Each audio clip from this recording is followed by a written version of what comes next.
Well, Mr. Anderson. What's up, everyone? We're back. It's BRAP.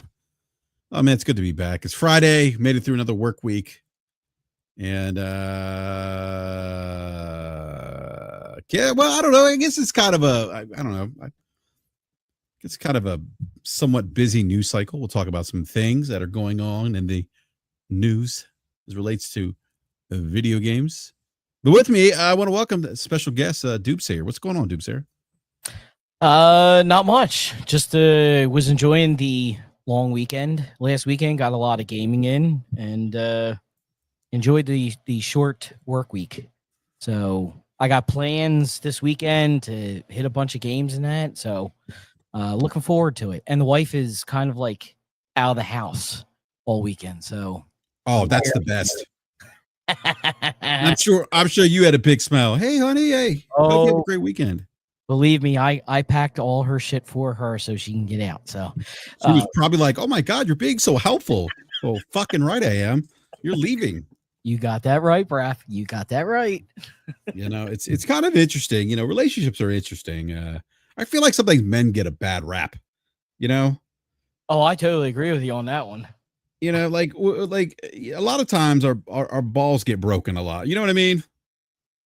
Oh God, unfortunately, I do. Let me just share something that a wise man, much older than me, once shared with me. He said, "There's two things men love the most, but there's one particular thing." Let me get Mag in here real quick. What's going on, Mag? By wise man, you meant me, of course, obviously. Of course. Yes. Yeah. And actually, I said wise man. You were right there. I was like, oh shit, the wise man is here. What a journey to get to the show tonight. Let me tell you. I was sitting in Discord since 20 to 8 Eastern, and I'm sitting there going, shit. I'm sorry, Mag. I'm like, where is everybody? And I'm like, so I started like just talking. I'm like, Basement Radio Arcade Podcast brought to you by the Mag. I'm just like being an idiot. And then all of a sudden I look down at my phone and I see you message me like, oh, I'm in StreamYard. I'm like, what? So I had to go back in there. I go onto Twitter on my, to access your link on my desktop, right? I got signed out of Twitter somehow. And God knows what the hell my password was from how many, 4 years ago, 5 years ago. So I had to go dig it up. And then relog back in. Ridiculous, because my phone never it keeps me signed in, right? But the desktop signed me out. Anyways, I'm here. Let's do this show. Tell me about what the wise man had to say before I. So a wise man once told me, Mag, and Doomsday, that there's two things that men value. Okay. And I can tell you that these are the top two things, right? And I'm not going to list these things in order. I'll share with you which order he said to me these things fall into. He said there's two things that men value the most: sex and silence, peace of mind, right? Silence. And he says more than sex, men value peace of mind, tranquility, peace, quiet. And I was shocked when he said that. I'm like, what? Fuck quiet. Fuck, peace of mind or having peace. That's overrated. I take sex any day. Well, no. Your perspective changes as you get older. Now that may not ring true for all men. Mag, your order might be different. You may value silence on occasion, because what I do generally, it's pretty involved talking to people literally nonstop for hours and hours and hours, whether I'm on the floor or in my office, one of the two. It's just constantly talking and listening to people, and everybody's coming to you and asking questions or whatever else. So silence is great. Sometimes sex, sometimes you just want to be left alone. Yes. Just sometimes. It's not often, but it does happen where I'm like, you know what? I just want to get drunk and just pass out on the couch and just leave me alone. Like, I just want to, you know what I mean? I don't want to go through the rigmarole of all this and that, whatever. And then sometimes you're just on fire and you just can't be stopped and whatever. I mean, well, you can be stopped, but you know what I'm saying? It's just like the insatiable hunger is there, but it goes in waves, especially when you hit 50. You go through these waves of like 3-4 days. You can never seem to get satisfied. And then all of a sudden you're good for like 3 weeks. But that's how it goes. Either way, video games. How about those things, eh? How about those things? Yeah. Well, I mean, but I think it's important to, because people play video games, have sex, they like peace of mind, they like quiet. So, I feel like it's important to talk about these things at times, not all the time, but anyhow, I don't even know how we got to this topic. Well, you brought it up. Yeah, I did bring it up. Doomsayer didn't say a damn word. He was just sitting there listening to this nonsense, and I showed up, and I'm like, "What's happening here?" No, I listen. I'm gonna put it out. I love peace. See. Here's the thing. The wife she always does this charity for military dogs and that, and it's down in Philadelphia. So she's away. So I'm like, oh, you know what? It's going to be nice and everything. And then my son comes up and he's like, hey, can I have one of my friends stay over tomorrow night? And it's like, all right. So just like you were sitting there saying, Brap and Mag, about peace, there will be peace tomorrow morning. And then after that, forget it. There's no peace after that. So I won't get it until probably next weekend. Well, look, enjoy whatever little piece you have. You got some time to get some gaming in. Definitely. It's great. Yeah. They can take care of themselves and all that. I'm ordering pizza, French fries. Here you guys go. Leave me the hell alone. Go to bed whenever the hell you want to. And that's it for me. Yeah. And on a side note, my town is actually under a tornado watch. So this show could get interesting. We got pounded, actually. I was halfway through cutting the grass today, this afternoon after work, right? And I'm getting out there and I do my lawn, I do the front, I do the back, and then there's a field behind my house. And I cut like a football-sized chunk of this field because I don't like critters running around. I don't want ticks around for my kids, this and that, right? So I have this beautifully manicured, like, football/soccer field out in the back behind, like just beyond the gate, and there's like a walking path for people and stuff, right? The other side, the town doesn't even touch. So I'm like, well, you guys could deal with that. I'm dealing with my side, and I cut 4 of my neighbors' grasses too in the back. So like the kids have like I said, they can play full soccer back there, have fun, do whatever, and me blowing off fireworks at on the long weekends. But halfway through, I'm sitting there, and all of a sudden, boom! And I'm like, what the hell was that? I turned the lawnmower off, and just out of nowhere, this lightning storm just showed up. I ditched the lawnmower, ran inside, and I just left it. So the field is half done. For an OCD guy, I can't handle this. I don't know what I'm going to do. I don't even know if I'm going to be able to sleep tonight. So now I brought the lawnmower in, and there's half this field done. I got to do it tomorrow. Ridiculous. And I got to work in the morning. Mag, let me throw this out there to you. My wife, she came home. She's getting everything ready for tomorrow and all that. Yeah. And she's freaking out because she can't cut the grass. By the time she gets back on Sunday, she's going to be dead because this charity thing, they do a 24-hour constant bike riding. So they're switching off, like, I think it's 2 or 3 other ladies, and they switch off like every half an hour or so. Yeah, yeah. So she's doing it for 24 straight hours. She's really not even going to sleep. So she's like, what the hell am I going to be doing the grass? So she's right there with you on. Yeah, and my wife works late at night, so that's a whole other thing. So yeah, so it's all up to me. But yeah, so I got to do it tomorrow after work. So I got to go to work super early, crack of dawn, get back home, finish that damn grass before I lose my mind, and then I got kids sleeping over at the house tomorrow night too. So I'm gonna have a whole bunch of gaggle of people there. But one of the mothers is coming over to hang out and drink, so we're gonna have a big old party tomorrow night. But tonight we're doing BRAP. That's what we're doing tonight. Yeah, well, we're not doing BRAP, but you know what I mean. We're doing the BRAP show. I was going to say we should probably clarify that this is not Sorry, we're doing the BRAP show, ladies and gentlemen. My apologies. By the way, small gripe. I got 4 screens going on at once here, right? I got 2 for the show here, and then I'm looking at the top. I turned on the PS5 Pro because the state of what is it? Days of play. Every game I want is not on sale. Like what the F is that all about? Not one game that I want is on sale right now. I'll tell you what, speaking of PS5 Pro, Mac, BRAP might be upgrading this weekend to a PS5 Pro. It's about time. Well, I mean, it's on sale right now here in the States. Yes, it is. Yes, it is. I also saw somebody over here. Well, mind you, he traded something in. That's a bogus thing for him to put on Twitter. He's like, I just got a PS5 Pro for $279.46 US.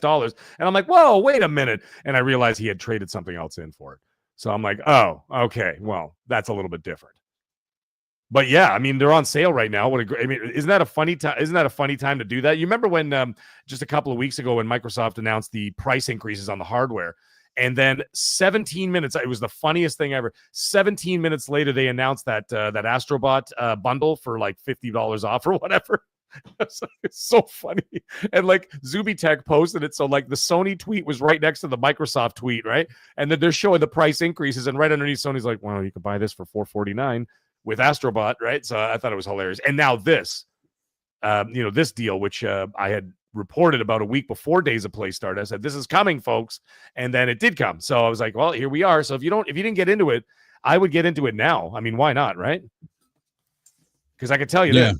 When the new year comes, and there's something I talked about in one of my videos, actually the same video where I talked about the sale, I said, I'll tell you this sale ain't going to last forever. That's for sure. No, and when Call of Duty comes out in the fall, regardless of who owns the damn game, 80-something percent, I think it's 84%, if I wasn't mistaken, bought it on the PlayStation 5.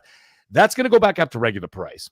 And then on top of that, in the new year, you bet your ass there ain't going to be no deals, because everybody and their mothers know that with GTA 6 coming out, and of course, Sony's got the marketing rights for that, they'll do bundles, but they ain't going to be cheap. I'll tell you that, because they know they can take advantage at that point, because no one is going to balk at that. They're going to be like, listen, I got to play GTA 6.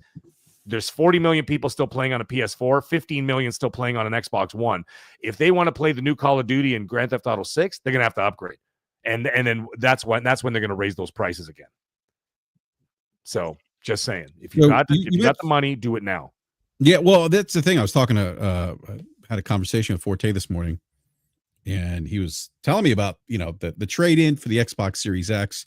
Apparently it's at least here in the States. I don't know in Canada, man. We have the same deal here. There's a monster deal if you trade in a Series console. They give you an extra like I don't know 10% or something on the trade-in, or extra 15% on the trade-in. And if you're a platinum member of GameStop, they give you even more. What are they giving for the Series X and the PlayStation 5 and that? I'd have to look that up, but I saw there was a deal. I think it's like 370. Yeah, 370. What 370 trade-in? Yeah, or is it 3? I think that's what Forte said. 370. Jesus, that's incredible. 370 US. That's like 500 Canadian. That's incredible. I want to say 370. I could be wrong, but I swear he said 370 on the phone with him. Wow. I may have misunderstood him, but I'm pretty sure. Basically, if I traded in this last Series X I have in my house and my launch PS5, I would basically be paying nothing for the PS5 Pro upgrade. So then what the hell are you waiting for? Well, that's a great question, Mag. Yeah. What the hell am I waiting for? Well, then, as Mooch always says, when it comes to the Moochonomics, as not Newfonomics, Moochonomics, where when you get the PS6, you could trade in that Pro, you get a much better trade-in value than you would for the base PS5, right? I'm assuming you have a base PS5? I had the launch PS5. Okay, then you could trade in both consoles or whatever you want to do, and then you could, at some point, I mean, are you trading in a Series console? Is that what you're doing? A Series X, yeah. Okay, so if you're trading in a Series X, you already got a PC anyway, right? So you're playing any games that you want to get from the Xbox ecosystem, you can play on PC. So you're good there. Yeah, I'm good there. Yeah, so I mean, I would trade. Honestly, I would trade in both. And just that's what I'm for free.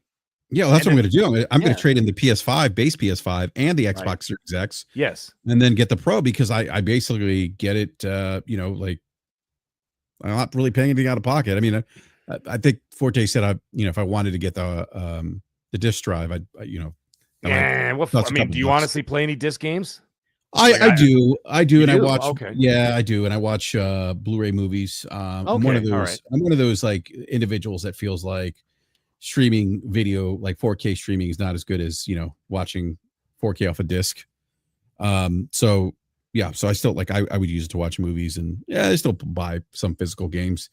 Not as much as I used to, because the GameStop in my town closed, and the closest one's like 13 miles from my house. So just more convenient for me to buy something on the digital storefront, do it that way. But on occasion, I'll make the trip out there and get a physical copy of a game. So I'm trying to look at the trade-in value here for the Xbox Series X. So, one thing that's kind of interesting. What is it? It was 308 for GameStop. Okay, so that's probably what he said, 308. And then the PlayStation 5 store credit pro value is 286. All right, so 308. I don't know why is it. Maybe I misunderstood what he said then. What is it? 308 and what? And 286 for the PS5. At least that's what it's saying online. So you're looking at like $600, right? Yeah. And the PS5 Pro's on sale for what? $650? Yeah. Get it for $50. You get it for like $50-$60. Boom. Yeah, there you go. I mean, that's I don't know. You're right. And you've man. already What am I got waiting game. for? I'm assuming you've already got games in your digital library that you haven't finished or a backlog or whatever. It's Yep, all there. I do. I Well, there you absolutely go. do. There I'm you go. playing- Actually, I'm playing Clear Obscure Expedition 33. Lovely Second game. playthrough, I might add. Lovely Second time game. playing this. Oh, it might be my game of the gen, Mag. Of the gen. Yes. Really? Top Okay. Baldur's Gate 3. Okay. All right. I feel love it. Baldur's Gate 3. Love Baldur's Gate 3. You want to hear a really strange? You want to hear some strange ones from me that I absolutely adored and I just couldn't get enough of. Well, I mean, there's always the Resident Evil. Resident Evil is my favorite series of all time. There's no question about it. Very closely followed by Tomb Raider and Uncharted. Kind of like I'm into those kind of games, right? Because in the '90s, that's where I really got that vibe of those games, right? Because remember the original Resident Evils and Tomb Raiders came out, fell in love with them, but Resident Evil forever. Mag, I got to Yes. ask you a real quick question. You sat there and said Tomb Raider and Uncharted. Yes. Which one is the better series? In terms of production value, there's no question that Uncharted is the bigger, more brash Michael Bay style. You know what I mean? Series. I would say that the production and the presentation of Uncharted is 1,000 times better, but I still have a thing for Tomb Raider. Like that Tomb Raider reboot trilogy they did in the last gen was just incredible. I loved that. Oh, I loved it too. I loved it. However, I loved it. I don't know. I mean, it's tough, man, because I mean, Tomb Raider's had like, I don't know how many, 10, 11, 12 games, whatever it's been. Uncharted's been 4.5 if you want to count Lost Legacy. But those games are unstoppable too. I love the Uncharted series. So I would say maybe the Uncharted takes a slight edge over Tomb Raider, but number one will always be Resident Evil. So I would say this gen so far, Resident Evil Village.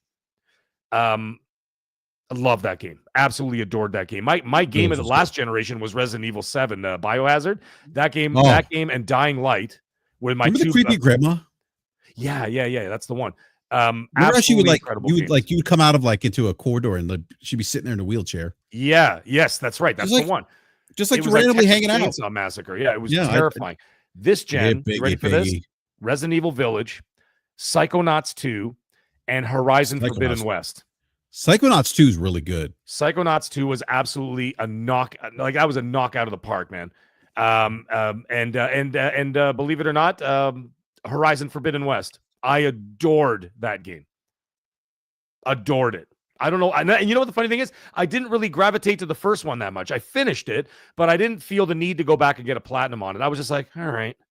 But this one, for some reason, just grabbed me. And I mean, I got lots of platinums and achievement points this generation from a lot of games that I really, really loved. But that I don't know what, for some reason, those three so far are the big ones for me. And I would imagine with GTA 6 coming out, and maybe I have very high hopes for Fable. Not as high hopes, believe it or not, for Elder Scrolls 6. I would say I think Fable's going to be the better game than Elder Scrolls 6.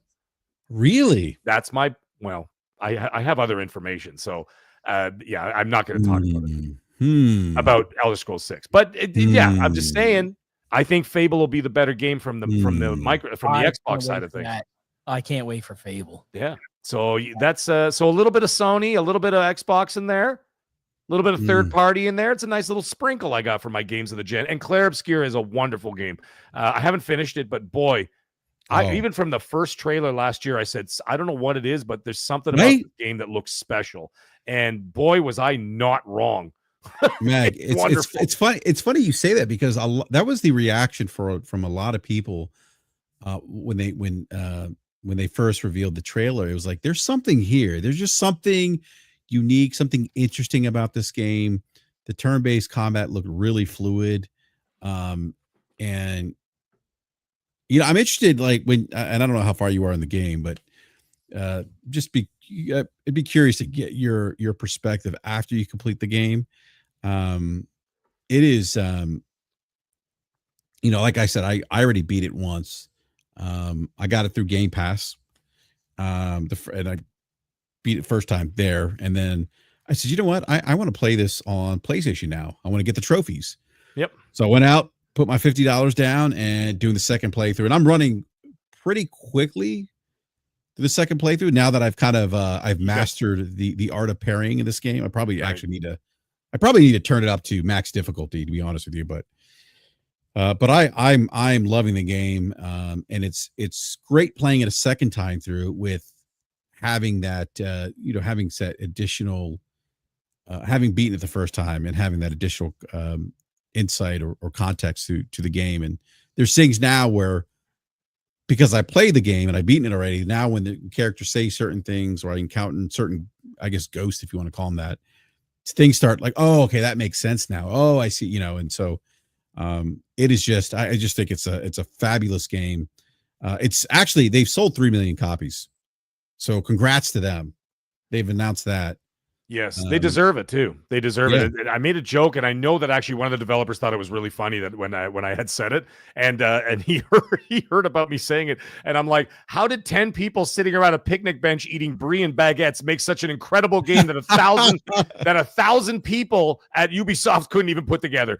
And he thought that was absolutely hilarious, because the only reason why I said that is because there was this little developer video where they were sitting around a picnic bench eating, right, and they were just talking about the game, and I just said that it happened across their path, and they thought that was hilarious. But you know what, though? I kind of wasn't joking. How? Like, it just shows you that talent is talent, no matter where it is. A studio name means nothing. It's the people that make it, and it's the specific people, right? So, like, you look at situations like, you could talk about anybody. You could talk about Naughty Dog. You could talk about 343, whatever the hell they're called now. You could talk about Bungie. You could talk about all these different companies. You could say, oh, well, they're Bungie. They've done amazing things in the past. Maybe 10 years ago, maybe 5 years ago, the same people that made those games are probably not there. Right? They move around. They go to different studios, this and that. So when the talent moves on to different places, a lot of people still hold the names in certain regard, but maybe not so much the same talent. So when you look at something like 33, I find it ironic that it was like, what, 33 people? BioWare. Yeah, BioWare. There you go. Actually, what, you know what, though? I got to tell you, I got Dragon Age for free, by the way. Anybody on PlayStation, it was on PS Plus, I think, last month. Was it free? It was free. Oh, shit. Are you serious? Dead serious. You know why? Because I'm looking at the screen. You missed it. It was for free. They were giving it away for free on PlayStation Plus. And I wasn't even in the top tier. I'm in the middle tier, whatever it's called. And I downloaded it for free. Guess what? I started playing it last week. It's actually pretty good. I've heard it's pretty good. It's actually pretty good. And the thing with the pronoun stuff, that was only at the very beginning where you make your character. It doesn't come up again. And I haven't met that guy that the one that everybody was talking about, the little clips where the dude like shows up, the demon sits down, he's like, so I'm non-binary. And it's like, did anybody ask? Like, that clip that was going around. But like, the game is magnificent. It's actually a lot of fun. I'm enjoying the hell out of it. It's got kind of like the actual like environments and stuff like that look really good. The graphics are great, especially on the Pro. The performance is excellent. The characters look a little Fortnite-ish, but still good. I'm enjoying the combat. It's a lot of fun. Yeah, and it was the best price ever, free. I mean, you can't beat free. and BRAP missed it. Unreal. I know. You know why? Claire Obscura Exhibition 33. I think it was around. I think it was the same. That's month. my fault. That's just been my focus. I mean, I still need to get to Doom. I haven't played Doom yet. And, it was good. It was all right. It was. I talked about it on Crossfire last night. I have a review coming out for it this weekend. Because I do this different thing. I call it Marinated Reviews with Mag, where I do that. Where I got the inspiration from that, actually, of all people, Angry Joe. Notice how Angry Joe releases a game review a month after it comes out. Yeah, he always does that. Yeah, he always does that. Because first of all, I mean, mind you, the guy's got like 3 million subscribers, but still, the point is, he also is like, no, I sit on the game and actually like play the game and like take my time with it. Then I sit on it for a couple of weeks and whatever else, and then I formulate my thoughts. So I'm like, I actually like to do the same thing, because I'm not going to love to the game. Yeah, no kidding. Basically, caress it slowly, right? Anyway, so like I said, let's marinate in this game, and I'll just release it whenever I release it. Weeks later, a week later, 2 weeks later, a month later, whatever it is, and then I give an initial score.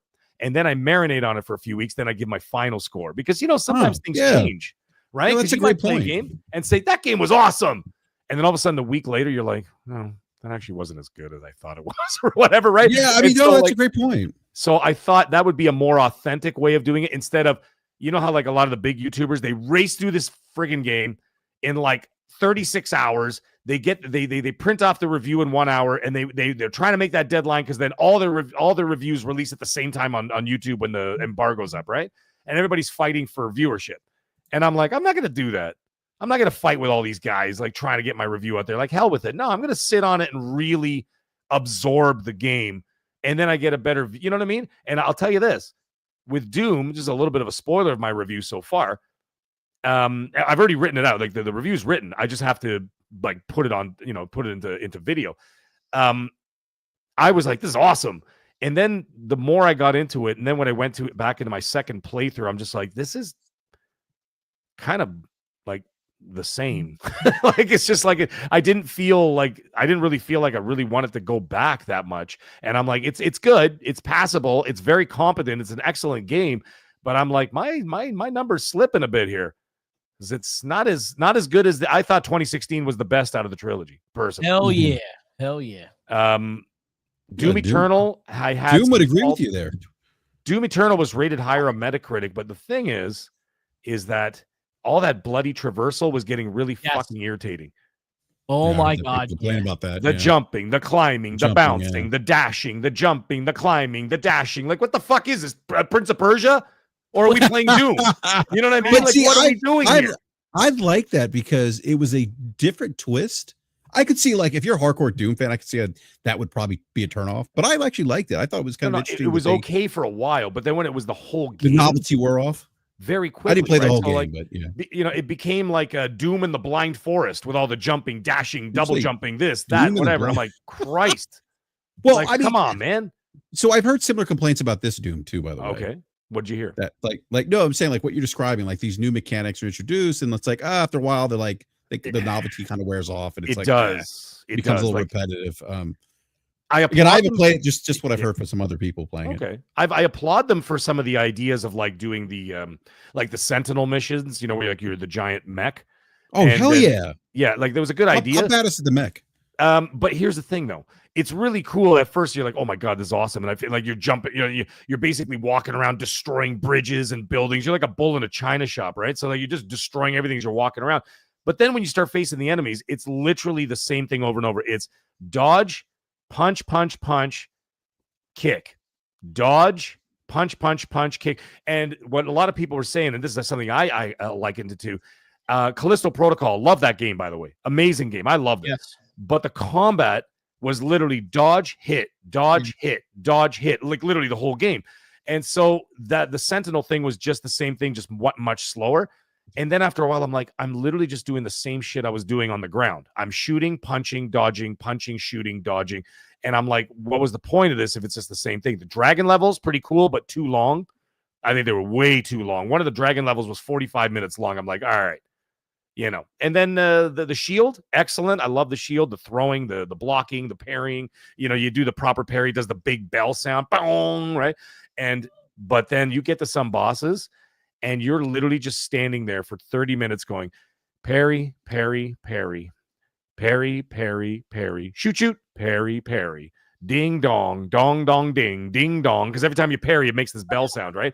And I'm like, holy shit, guys, 30 minutes of this. Like, oh my, come on, man.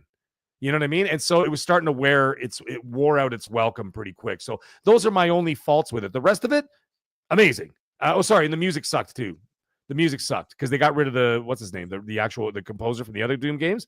Did they really? I didn't know that. Oh yeah. That's not good.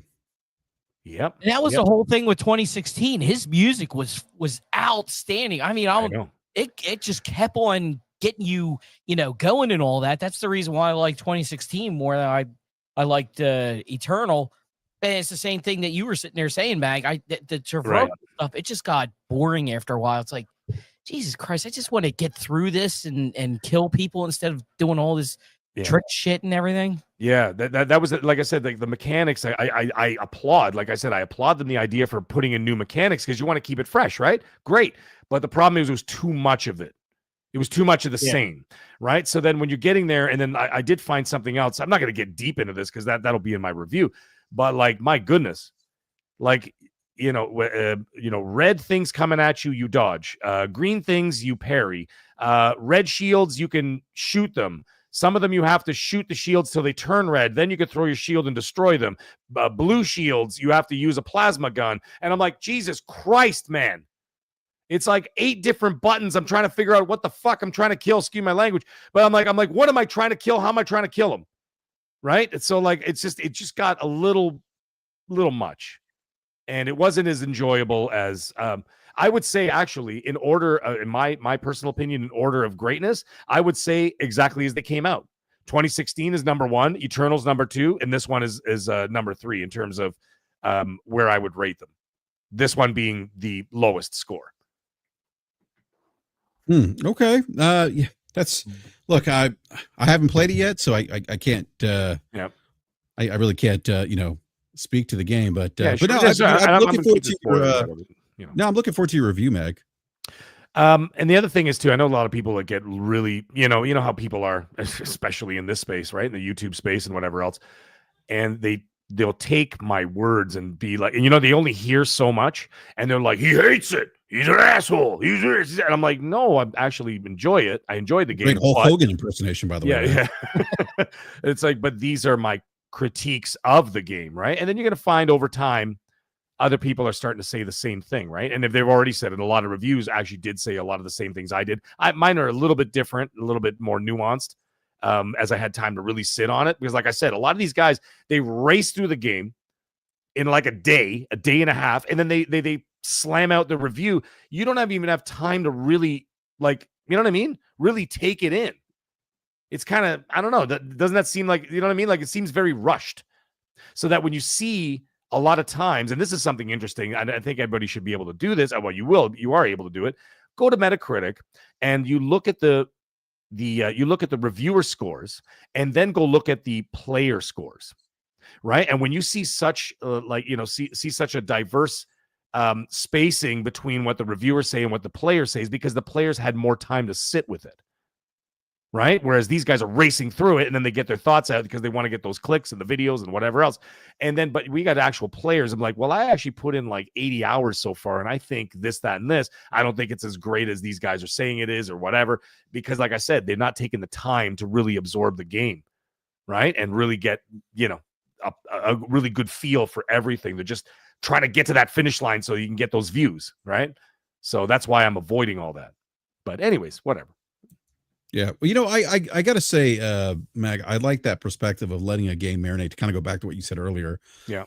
Because there are times where I've had that experience after thinking about a game, letting it, like you said, marinate. Sometimes I've come away with, oh, maybe it wasn't that good of an experience.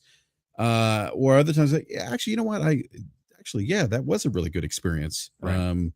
So no, that's a great perspective. It's different too. It's different. What's funny? As I did a South of Midnight review. I played it 1.5 times, and I really enjoyed it. My score went up on that game. However, I did say something was funny because some other reviewers didn't notice, and they reached out to me and said, you know what? I didn't put that in my review. I didn't even think about it. And I'm like, yeah, because you didn't have time to think about it.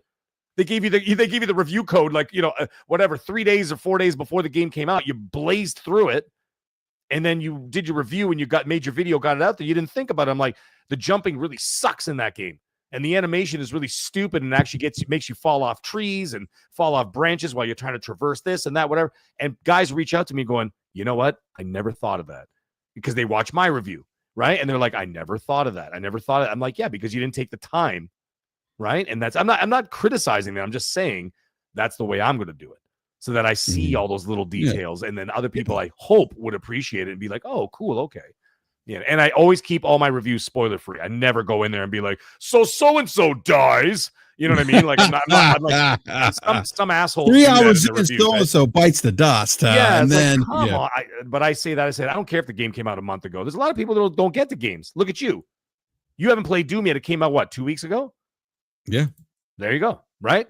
That's like me saying, so Doomslayer, like, Jesus shows up and then fights next to Doomslayer, and then it's a three-way battle, a three-way lightsaber battle like episode 1 with Jesus, Doomslayer, and the devil. And you'd be like, dude, come on.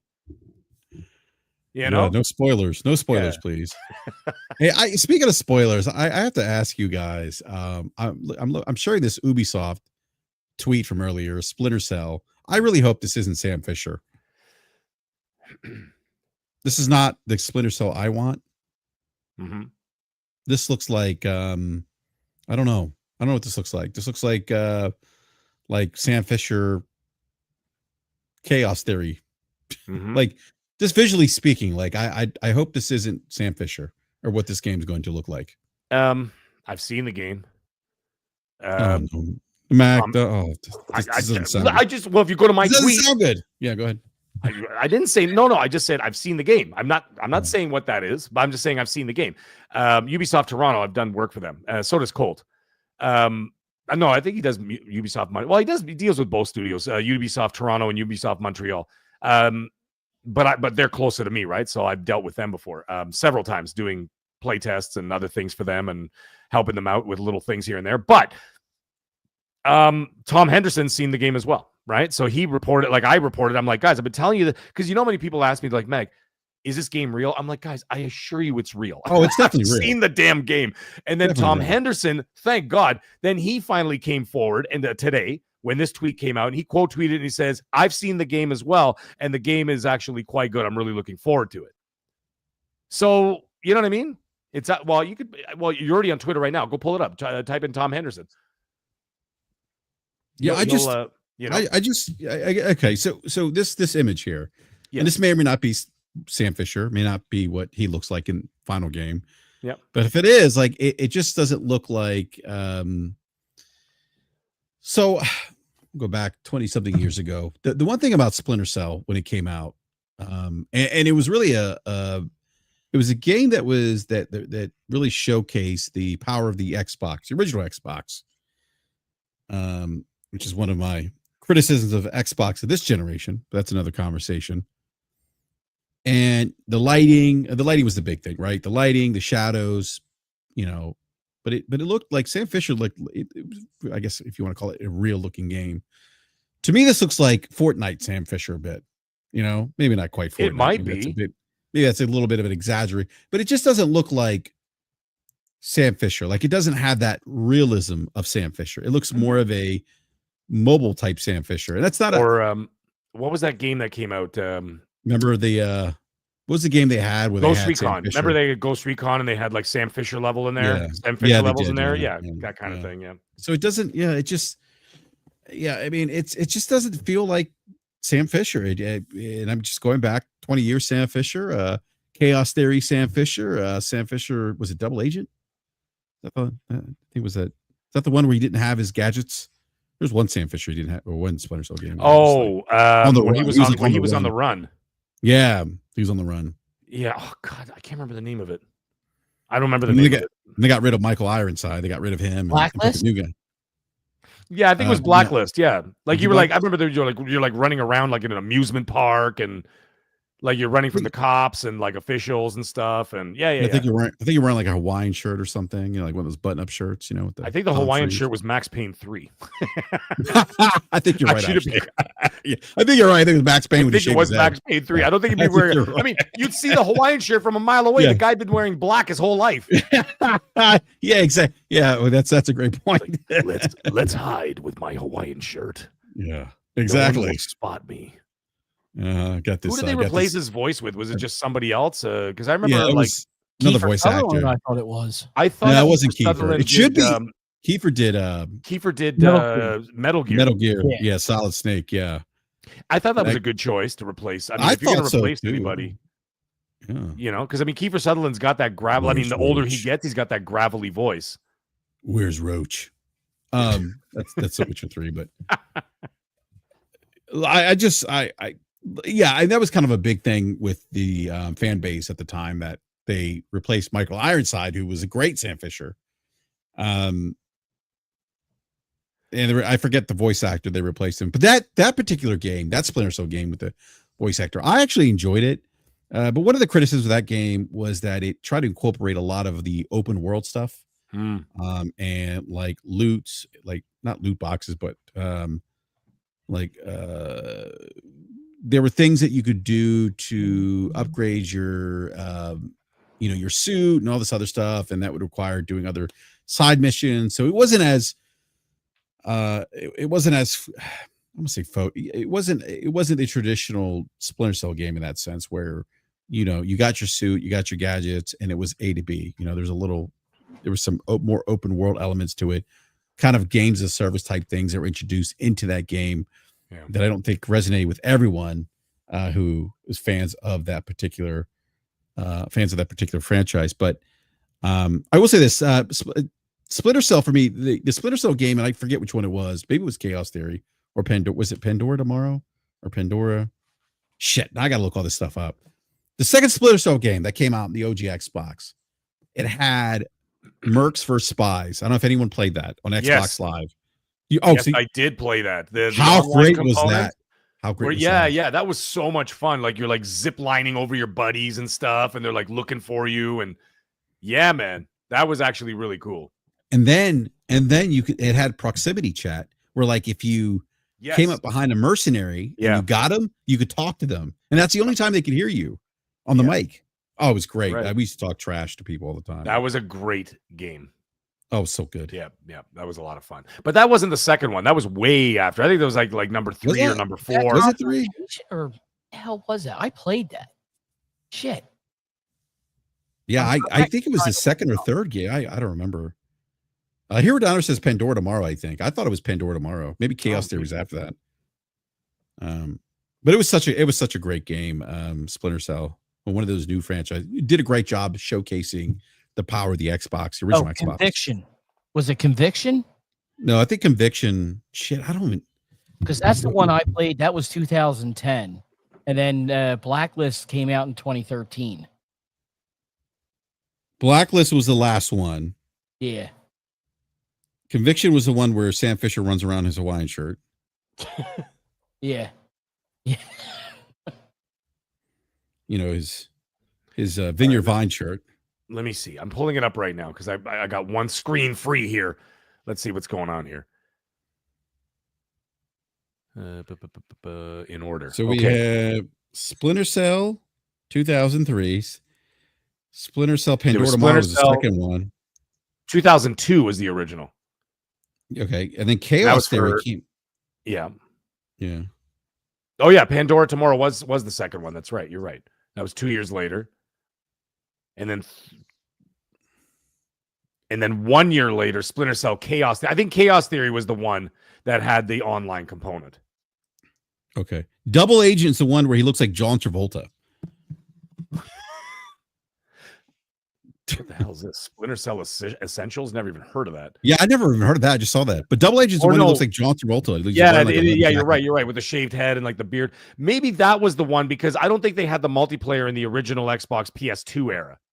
Chaos Theory is the one that has Spies versus Mercs. Okay. So it was a third one then. Okay. Yeah. Yes. And then as it stands right now, it's been 12 years.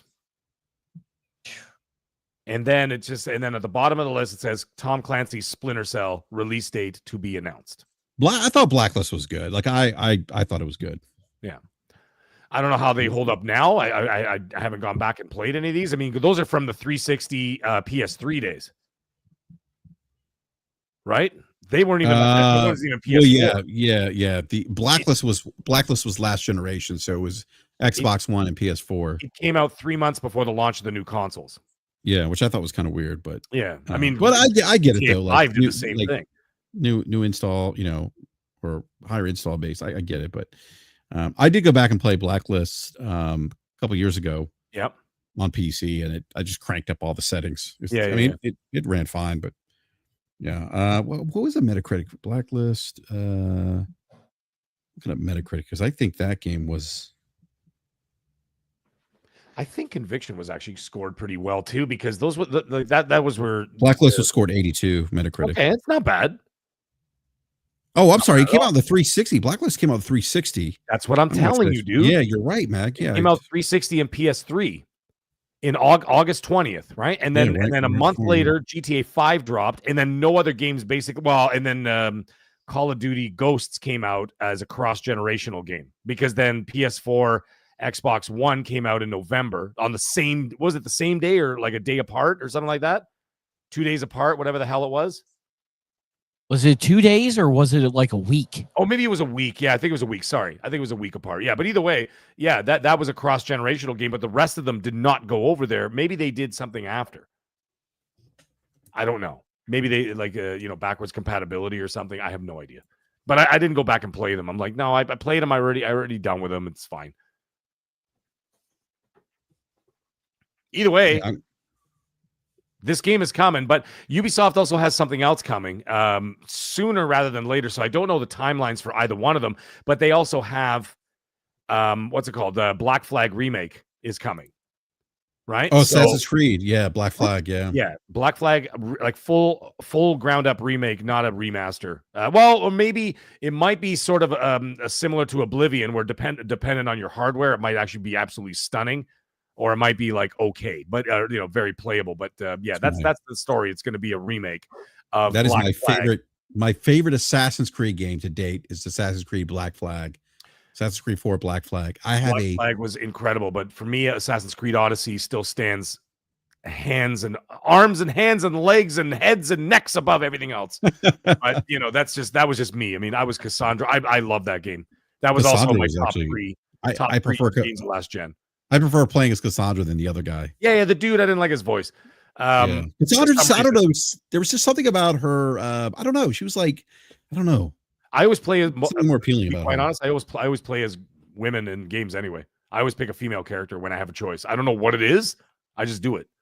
Yeah. There's something more appealing about it. Like I have better outfits. I look better. I said you know what better I mean? outfits. I don't want to be I get better options in terms of outfits. I can wear, I don't want to be a sweaty dude walking around grunting all day. Like, oh my gosh, that's hilarious. You know what I mean? I'll see that at work if I want to see that. Yeah. I actually, speaking of Assassin's Creed Black Flag, I have a Todd McFarlane poster of Assassin's Creed. He actually created for Assassin's Creed Black Flag. That's so dope. It's framed. It is awesome. It is awesome. I have it actually right. I'm looking at it right now. I'll have to take a picture and share it on. That's on awesome. X, but it is awesome. Yeah, they also have another Assassin's Creed in the works too. So, but that's going to be an actual like another mainline one. So Black Flag remake is coming. Splinter Cell remake is coming, and they have another one called tentatively labeled as Assassin's Creed Hex, HEXE, to be very precise. So it's called, and it's going to be, as it stands, the darkest Assassin's Creed ever released. Yeah, and Hex darkest is in like, it's going to be about witches. I was just about to say that. It just sounds like witchcraft. Yeah, witches in the southern U.S. Oh, interesting. So basically, it's what's it called? You remember like what the hell was that show? American Horror Story. You remember they had that season, season 3. It was what was it called? Damn it! It was the one with the witches. Anyway, Coven. That was it. It was like it was American Horror Story Coven. It's basically like the inspiration from that show is basically what they're doing with this game. So it's called Assassin's Creed Hex, and it's going to be dealing with witchcraft and stuff like that and whatever. It's going to be pretty dope. But apparently, it's very dark, almost horror in nature. So it'll be interesting. So that's going to be the next mainline one. But before then, we're going to get Black Flag and we're going to get Splinter Cell, which, hey, I'm all for. You know what? If they're amazing listen, Ubisoft makes some gorgeous games, man. And if those games are absolutely amazing, I'll pay full price for them. I don't care. For both of them. No problem. And they will charge full price for it. They'll charge the $70. I mean, I was looking at Days of Play here, and I wanted to get AC Shadows on PS5 because apparently it absolutely is just stunning on the PS5 Pro. And even what are those guys? Digital Foundry. They said that this is truly the only next gen game that we've got so far. And it said it's by far the best game on the PS5 Pro is Assassin's Creed Shadow. So I'm like, all right, Days of Play's here. Let's go, man. It's been out for like 3 months. I check it. Nope. It's not on sale at all. Still full price. So I was like, you bastards. If it was $30 off Canadian, which is like, $20 for you guys, I'm in. I'll buy it right away. But right now, I got a lot of games in the backlog I'm playing. So, yeah, lots of games. What a great year for games. I know we talked about this last time we had you on the show, Doomsayer, but it's been a solid year, in my opinion. Let me grab this super chat here real quick from T-Rock40. What's going on, T-Rock? $2 super chat says the answer to the thumbnail is no. Okay, we'll get into that here in a little bit. Oh, well, I was doing something here. Oh, here we go. All right. Looks Shuei Yoshida's in the news. Former PlayStation boss, indie advocate Shuei Yoshida believes the rise of potential dominance of subscription services like Xbox Game Pass could become dangerous for developers eager to push the envelope. And speaking to game developer at Gamescom, the industry veteran explains subscription services are great if you're allowed inside the walled garden. Concern he suggests is that they are why can't I read this word?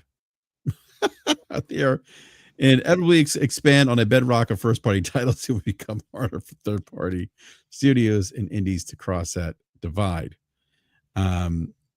And he inevitably, was that the word you couldn't say? Yes. Inevitably, yeah, I couldn't say inevitably for some reason. Oh, the concern he suggests is that as they inevitably expand on a bedrock of first. Okay, I see. Yeah. I just my Spanish kicked in. I actually think in Spanish is speaking English. Yeah, I'm bilingual. It's true. If the only way for people to play games is through subscriptions, this is a quote from Shuei. That's really dangerous because what type of games can be created will be dictated by the owner of the subscription services. That's really, really risky because there must always be fresh new ideas tried by small developers that create the next wave of development. But if the big companies dictate what games can be created, I don't think that will advance the industry. So that was his thoughts, and he did say subscription services, not just only Game Pass.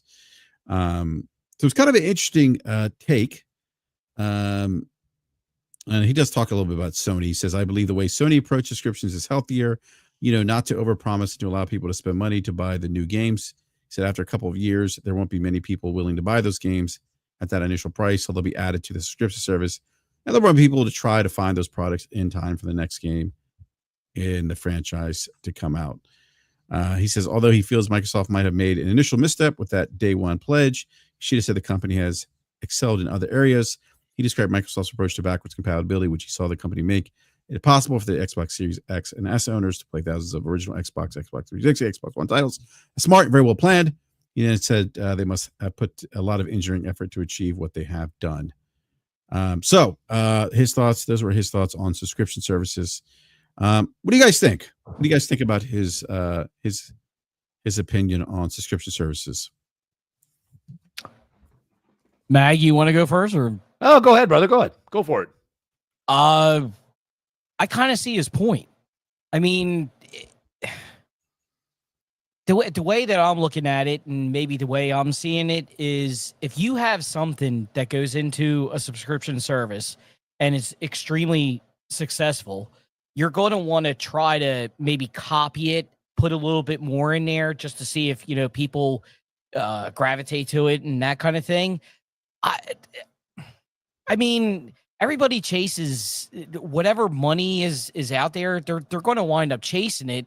And I think that's what he means. It'll just dilute it. You don't have, that expansion of different titles and everything else.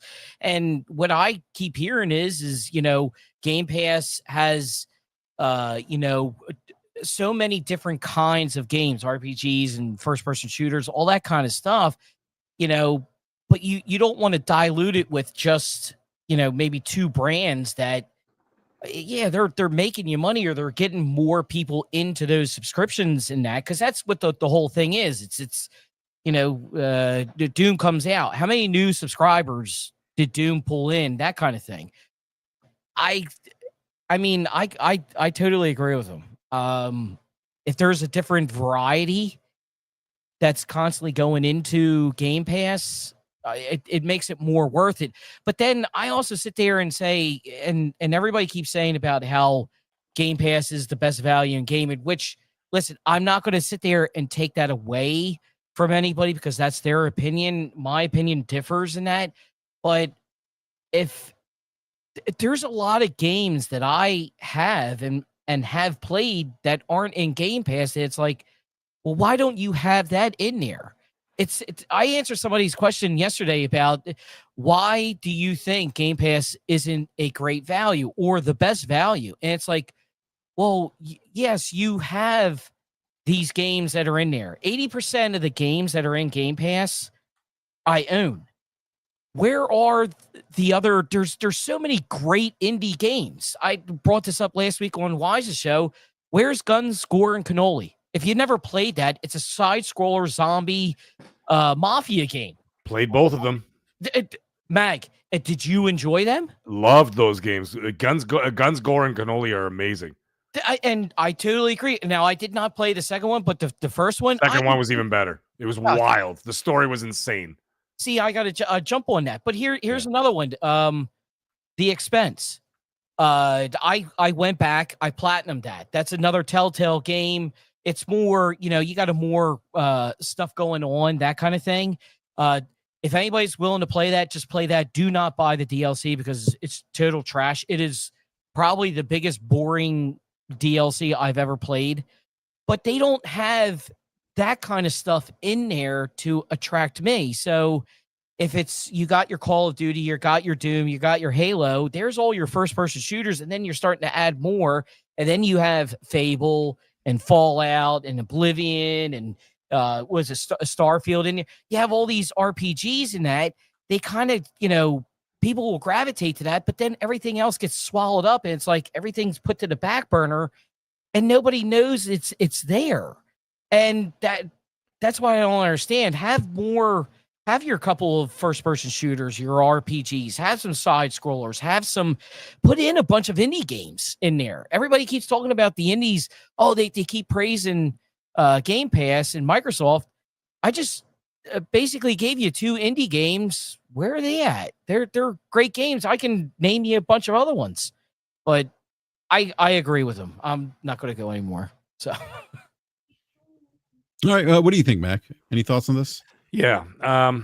Subscription services are an interesting thing. I've talked about this on a lot of shows and where I dive deep in it. I know people at Amazon, know people at Netflix, and their business model. I don't know how Game Pass specifically, I'll bring up Game Pass specifically. I don't know how their metrics work. However, I know how the other ones work. And what they do is that when they release an IP, let's just say, I'm going to pull one out of my ass, all right? Ozark Season 5, okay? And so what they do is that within the release window of, let's say, Ozark Season 5, within 90 days, what they do is that they take 2 different metrics, and that's what they base things on success. Have you ever noticed that even on Amazon or even on Netflix, they have a great show, and all of a sudden in Season 3, they just cut it dry? That's it? No Season 4, no nothing. They just cut it off. And I'm like, everybody loved it. Why did they cut it off? It was a great show. The reason why is because it's not meeting their 2 metrics. The first metric is they base it on the first 90 days of the show being released. How many new subscribers have come to the service since the release of the new IP or the new season, right? That's the first metric. So they measure that number. Then what they do is that they take the number of new subscribers that have come in plus the existing ones, and then they can monitor how many of those people have watched that new product and how many hours or minutes, whatever, they've put into that new product. And that's how they base success off that, right? The rest of it, all the money and everything else just comes. It's almost sort of secondary as that money continues to roll in. But what they do is those are the 2 metrics. I don't know how Game Pass works, for example. I don't know if they follow that same metric. They may not, and we'll never know, I guess. And we don't seem to ever know the numbers. They don't share the numbers either, so we don't know the levels of success. But there's something that I want to say here that is 2 words, and this will give everybody a pretty damn good idea of how successful or unsuccessful it's been. Project Latitude. With Project Latitude, did not show up out of thin air for no reason. It didn't just appear and just say, all right, well, we're just doing this for fun. Yes, obviously there was the $80 billion that they had spent for, Bethesda plus ABK and all that other stuff. And of course, I have to have ROI with Microsoft because Microsoft purchased it, not Xbox. So they have to, they have to be able to funnel that money back in the investment. And plus they have to keep the investors happy and everything else. It's a whole big ball of wax, right?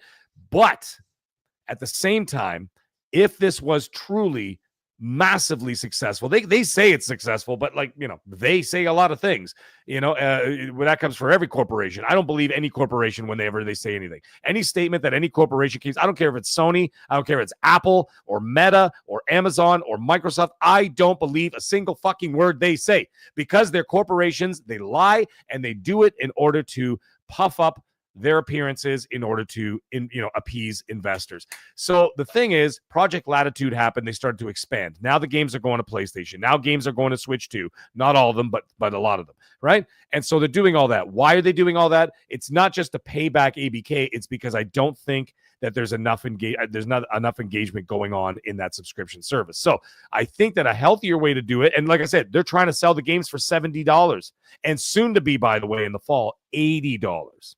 Right? Call of Duty is going to be the first $80 game coming out of Microsoft.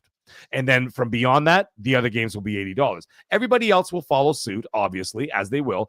Borderlands 4 is rumored to also be $80, right? So I know a lot of people are up in arms about that, but I'm in the back waving my hands going, guys, 3 weeks later, Call of Duty is going to be 82, eh? So everybody just be aware. Why are they charging all this money? I don't like I said, I don't know the metrics and I don't know the numbers, and I'm not saying it's unsuccessful or successful, but you got to start wondering why they're branching out in the way that they are in order to bring in that extra revenue, because clearly it doesn't seem to be entirely enough. Another example I'll give is during the pandemic.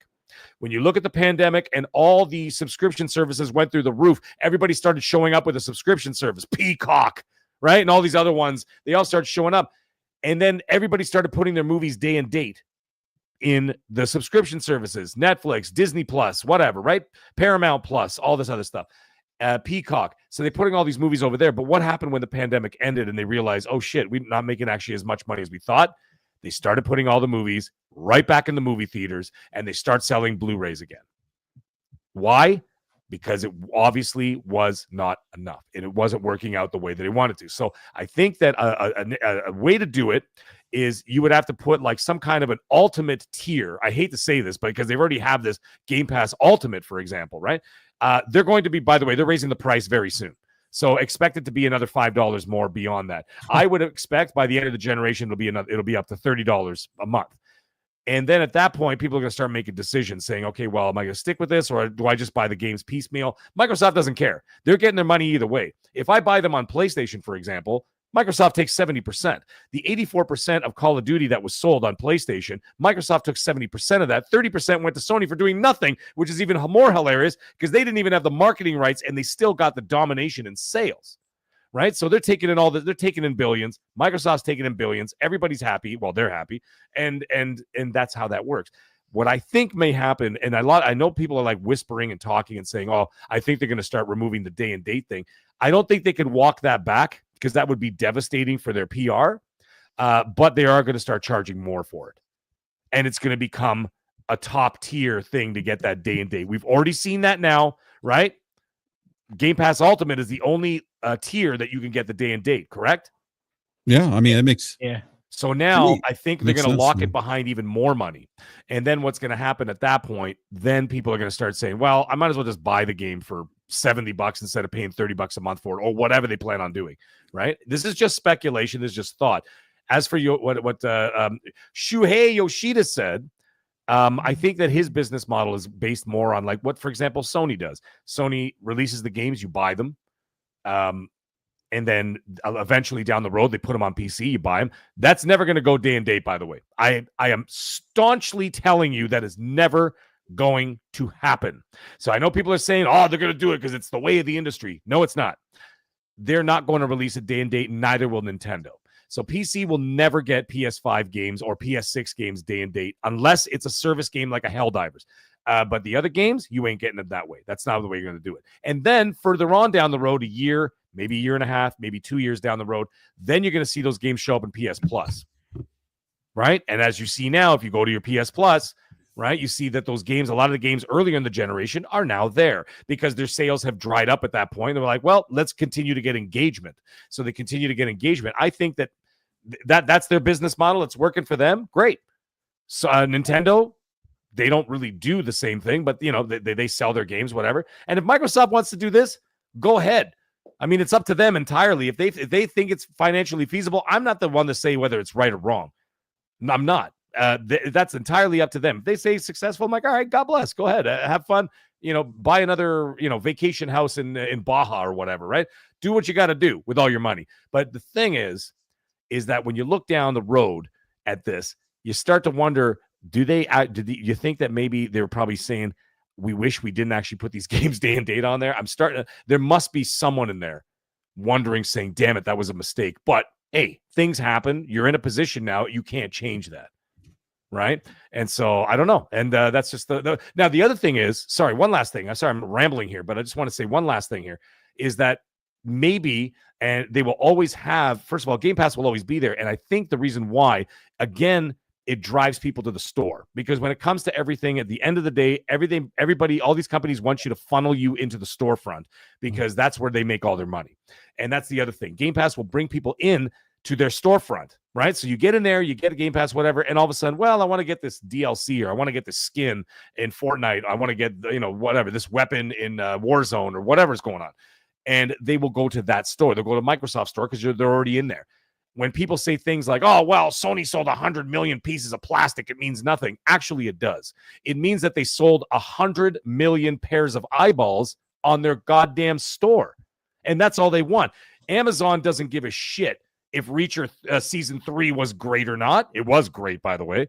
Fantastic season, great show. Season 4 filming right now. I'm so excited. But they don't give a shit if or the Rings of Power sucks. They don't care about that. The next time you're sitting there watching the show and you get a hole in your sock, guess where you're going? Anybody? Yes, you, right BRAP in the back. You're going to Amazon to go buy a pair of goddamn socks. Alexa, buy me socks. Right? You're going to be watching Reacher season 4 and go, oh, shit, I need new Puma socks. I can't get to Costco, so I can't get to Costco today. I'm not going to go there. It's going to be too busy. You're already on Amazon right now. You're a member of Amazon, right? The storefront is in front of your face while you're watching Reacher season 4. Guess what? You're going to buy a pair of socks. And that's what Sony wants. That's what Microsoft wants. And that's what Nintendo wants. But they're all going to do it in their own way. So that's sorry, Mag. No, that's it. I'm done. BRAP, I was going to sit there and say this to you. And you've actually sat there and said it, because David has sat there and said the same thing as Logic has said. The ARPU. Everybody is so addicted to this monthly active user, but then when you sit there and you go and start looking things up, just like Mag was sitting there saying, yeah, they want you into that store. Well, here's a little, and anybody who's listening to this, whether it's now or later on, go look it up. Sony makes 400% more than what Xbox does through ARPU. People are spending $255 a month on average compared to $45 through the Xbox store. And, you guys, just like Mag sat there and said it, yeah, you're selling the plastic box, but you're getting people into that ecosystem. That's what they want. They want, people into that ecosystem. Hey, buy the DLC, buy the skins, buy, other games, whatever it is. Microsoft is looking at, well, why the hell are we got more, triple the amount of MAUs than they do, but yet they make more money. It makes perfect sense. I think that the other thing is that when it comes to those things, like I said, I think that Game Pass is, first of all, Game Pass is no longer their focus. I can absolutely tell you that from people I've spoken to at the top. Yes, that's not their focus. It's just one facet of revenue. So what they're doing is that they're utilizing that because they know they're always going to get that number of people in there, anywhere between 25 and 35 million people. If it grows a little bit, I know that PC Game Pass is actually growing quite a bit. But there are multiple factors there. One of the factors is it's literally half the price of the console Game Pass, right? It's $10 for PC Game Pass. Xbox Game Pass is $20 US, right? 25 here, $26 here in Canada. So you look at that and you're like, well, it's already half price. The numbers are growing there. PC players are starting to grow as people are starting to branch out, moving away from that particular console, the Xbox console, and going to PC and everything else. You see it all the time. And all these guys are all playing on PC now, right? Even all the big YouTubers, they're not playing on an Xbox console. They're playing on PC, right? They're in the ecosystem, and you think anybody gives a shit? You think Phil Spencer gives a shit, or Sarah Bond or Satya Nadella care where you're playing it? They just want you playing it. And that's why when people demonize me, when I said, well, listen, I game share, for example, I game share on the PS5 with my wife. She sold her Series X for the PS5. And we game share third-party games over there. So some people get mad when I buy, even if I get like an Xbox game, I buy a Call of Duty on PlayStation. I'm like, guys, do you think they care that I bought it over there? You think Phil Spencer sitting there going, goddamn pony, he bought it over there? No, he just made all the money from me buying it. He doesn't care where you bought it. As long as the revenue is coming into their product, hence the. And by the way, Sony doesn't care either. I've seen people make this argument that I literally read someone saying he just killed like 3 of my brain cells. 3 of the billion of brains, 3 of the billions of brain cells that I have, but 3 still too many. I read this where someone was like, I bet Sony's unhappy that the top selling games are on PlayStation. I'm like, why would they be unhappy? They'd be unhappy. They're making money for free. Exactly. They made 30% off of just having their game in the storefront. Yeah, like they didn't fund development. No. There's no lift associated. Nope.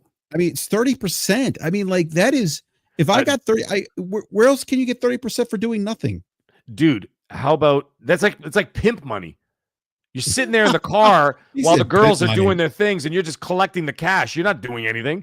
You know what I mean? But the funny thing is, look at Call of Duty. They lost the marketing rights, obviously, because Microsoft owns them now, so they're going to obviously market themselves. But what are they doing? They don't even need the marketing rights. They still got 84% of the Call of Duty Black Ops 6 sales, specifically, were on PlayStation. So PlayStation's like, I'm collecting 30% for doing nothing. Yeah, great, thanks. Keep it going. But then what's funny is you look now they're bundling. They're also not even paying for the marketing rights now. That's what I'm saying. They're not even paying for the marketing rights, and they're still collecting the same money they were getting before. Yeah, so exactly. Actually, they're probably making more money now. Yeah, they're saving money on marketing deal. Yes, because they don't have that. They don't have to do it. Now the funny thing is, BRAP, how about this? Now they've got the PS5 bundles with Black Ops 6. I was shocked to see. Well, actually, Mag, I wasn't surprised. I'm not shocked. Microsoft doesn't care. Microsoft's making a ton of money off that. That's what I'm saying. Like I'm not surprised because, to your point, Mag, about Game Pass not being the focus priority, it's software now. It's selling software on any device, any screen. That is the push. And this, you said something that was kind of interesting earlier, Mag, about how Sony, Nintendo, they're all carving their own path, right? Yes. And people always arguing about which business model is better. And Mao, I know do mention Mao, and we're like, no, fuck Mao. Like it's really about average revenue per user, ARPU. It's about ARPU. Yeah. But each one could be successful in their own lane. And people are arguing about which business models best. That's what I don't understand. I don't understand either. Each one's going to figure out which business model works for them. Exactly. And there was something shocking that I did. I talked about on XNC with Colt, and someone from Microsoft I was speaking to a couple days prior to the show. And the guy I said, man, they must some of the guys must be a little bit weirded out by the prices going up of the hardware and stuff like that, right? I said, what's the feeling over there? And you know what he said to me? He says, they don't give a shit. They don't care that people are mad. They don't care that people are pissed off or whatever. They're like, this is the product. This is what it is. It's just, and what he said, something very interesting. He said, it's just one arm of many. Right. And so I'm like, okay, I see what's happening here. So if you want to take Microsoft specifically, there's a multi-armed, a multifaceted business model here. You've got Game Pass as just one arm. It's not the end all. It's not the main, you know what I mean? It's not, it's not the, it's not the jugular. Okay, it's one vein. The next one is PlayStation. The next one is Nintendo. The next one is Xbox Store. The next one is PC, right? And so Game Pass is one of 6 avenues of them to make revenue. Oh, sorry. And then, of course, mobile, now that they own ABK, right? Candy Crush and all that bullshit. And so that is 6 avenues of revenue that they're bringing in. So Game Pass is just one of them. And when I had the guy tell me, he says, no, Game Pass is not our focus. It's just one arm of many. Right. And then he said the same thing with hardware. He said hardware is just one avenue of many. And that's why they branched out, because this is what all corporations do. I don't understand how people don't understand this. It's just, it's the same shit where every corporation does the same thing. They branch out to maximize profit. So Let them do whatever they're going to do. You know what we should care about? Clip this, anybody who doesn't like me. We should be worrying about games because we're fucking consumers. We don't work for these people. We don't have a dog in the fight here. We're just regular guys walking around doing stuff, whatever we're doing, cutting our grass, having sex, this and that, drinking, whatever, going to work, taking care of our kids. We're playing video games. This is our passion. This is our hobby. And I did a video actually about it earlier this week about it. I said, let's get engagement up, folks. I said, we have fantastic games out there. We have all kinds of stuff. We should be just worrying about how great the games are. Don't give a fuck who's making them, who's making profit off it, who's publishing them, and on what systems they're on. If you have access to them, just play them and have a good time. Because that's all we're supposed to do. This is a hobby. This is what makes us happy. I have an 80s arcade in my basement because it makes me happy. Oh, I love, right? By the way, Mag, love the arcade. I meant to tell you that earlier. Love the arcade. Yes. Awesome. And so like that makes me happy, right? Video games make me happy. And yeah, I used to do those Pony Master 420 videos. They were funny and whatever else. But now, you know what's funny? Wait, was that with the unicorn? Yeah, I used to do the unicorn thing. And I had the one video where I was literally having sex. I was literally having sex with a PS5 and I almost got banned on Twitter for it. But you know what I mean? Like, I missed that one. Yeah, that was ridiculous. But you know what I mean? Like little things like that. But the thing is, at the end of the day, I've grown after being on YouTube for 5 years. Now I got my own channel for the last 5 months and I'm growing as a person and realizing like, wait a minute, let's get back to the fundamentals. And that's where I'm going to stay. Everything else can go fuck itself. I'm going back to fundamentals of let's have fun. Don't worry about this shit. That's the most important thing. It's like, you know what I mean? What you're playing on. As long as listen, if you're sitting there, you're having a great time, you're enjoying yourself, it's money well spent. It's time well spent into this. Nobody should care what you're playing on. Or I keep sitting there saying real gamers don't give a shit where you're playing, how you're playing, all this other stuff. They just want to enjoy the hobby. That's it. But you have other people sitting there. They got to weaponize stuff. Yeah. Go back. It's like, Jesus Christ, man, grow up. I blocked a bunch of people today because they were just so toxic about what I had said about the handheld getting canceled. Because they're like, it's sidelined. And I'm like, I assure you, it's not coming out. Their focus is going to be on third-party. I'm sure we're going to talk about that, but I'm saying it's focused on third-party hardware and the Windows 11. They've openly said that, and I'm like, okay, it's fine. Hey, listen, you can believe whatever you want to believe. I'm not forcing anybody, but I've had people quote tweeting me, call me frauds and an asshole and this and that, and I'm a fake insider and all this shit. I'm like, all right, fuck you guys, man, and I just block them because I'm like, listen, I don't have time for it. And if anybody gives me grief about it, nobody does. But you know what's really funny? I'm on one of the top 5 Xbox podcasts on the planet by metrics. And nobody cares that I play on PlayStation. Nobody cares that I've got 7,000 followers on Xbox and I got a couple thousand people on PlayStation on the consoles, not the Twitter and stuff and YouTube. Those are other numbers. And nobody cares. When I said, oh, yeah, I just got a platinum trophy on Resident Evil 2 remake, this and that. I really loved it. And this and that. And they're like, oh, man, I heard it's great on the Pro, this and that. And these are Xbox fans, right? You know why? Because we found the good ones. Yeah. There's good people out there. And same with PlayStation. There's no, like, I remember when I was a little bit more Xbox centric in the beginning of my YouTube career and whatever, I was certainly more that because I was coming off the Xbox One. I was playing PS4, but not as much as the Xbox was my main console at that time. I got the Series X, my main console at the time. Now I'm sort of very balanced. I lean more towards the Pro now because, a lot of the games have the enhancements and stuff. So I'm playing the Pro a lot, but I'm still on Xbox. I still was playing Call of Duty on the weekend, whatever. Anyways, the point is that being more balanced with this stuff and getting it, people don't care. Because then when I go on the PlayStation, I have a lot of guys going, hey, man, how's it going, man? Yeah, dude, really great guys and gals, really nice people. And you're just like, that's what I want to bring forward, those kind of people. The toxic people, I just give up on them. I don't argue with them anymore. I don't talk to them. I just completely ignore them. And it's just a waste of time. And I've had people I've gone on to I won't say the podcast, but I went on a couple podcasts a couple weeks ago, and Colt did the same thing. And people in the chat, these are really toxic guys. and just saying, I'm out of here. I'm never watching a show with Meg. He's a fucking asshole. Like all these horrible things about me. And I'm like, okay, thank you very much for bringing me on your show. That's fine. I do the show. And then I just tell them like, I'm sorry, your fan base is just too toxic. I just won't do your show anymore. And that's all. And that's it. And like, who cares? You know what I mean? People get mad that I go on Crossfire. I'm like, why? Mooch is my friend.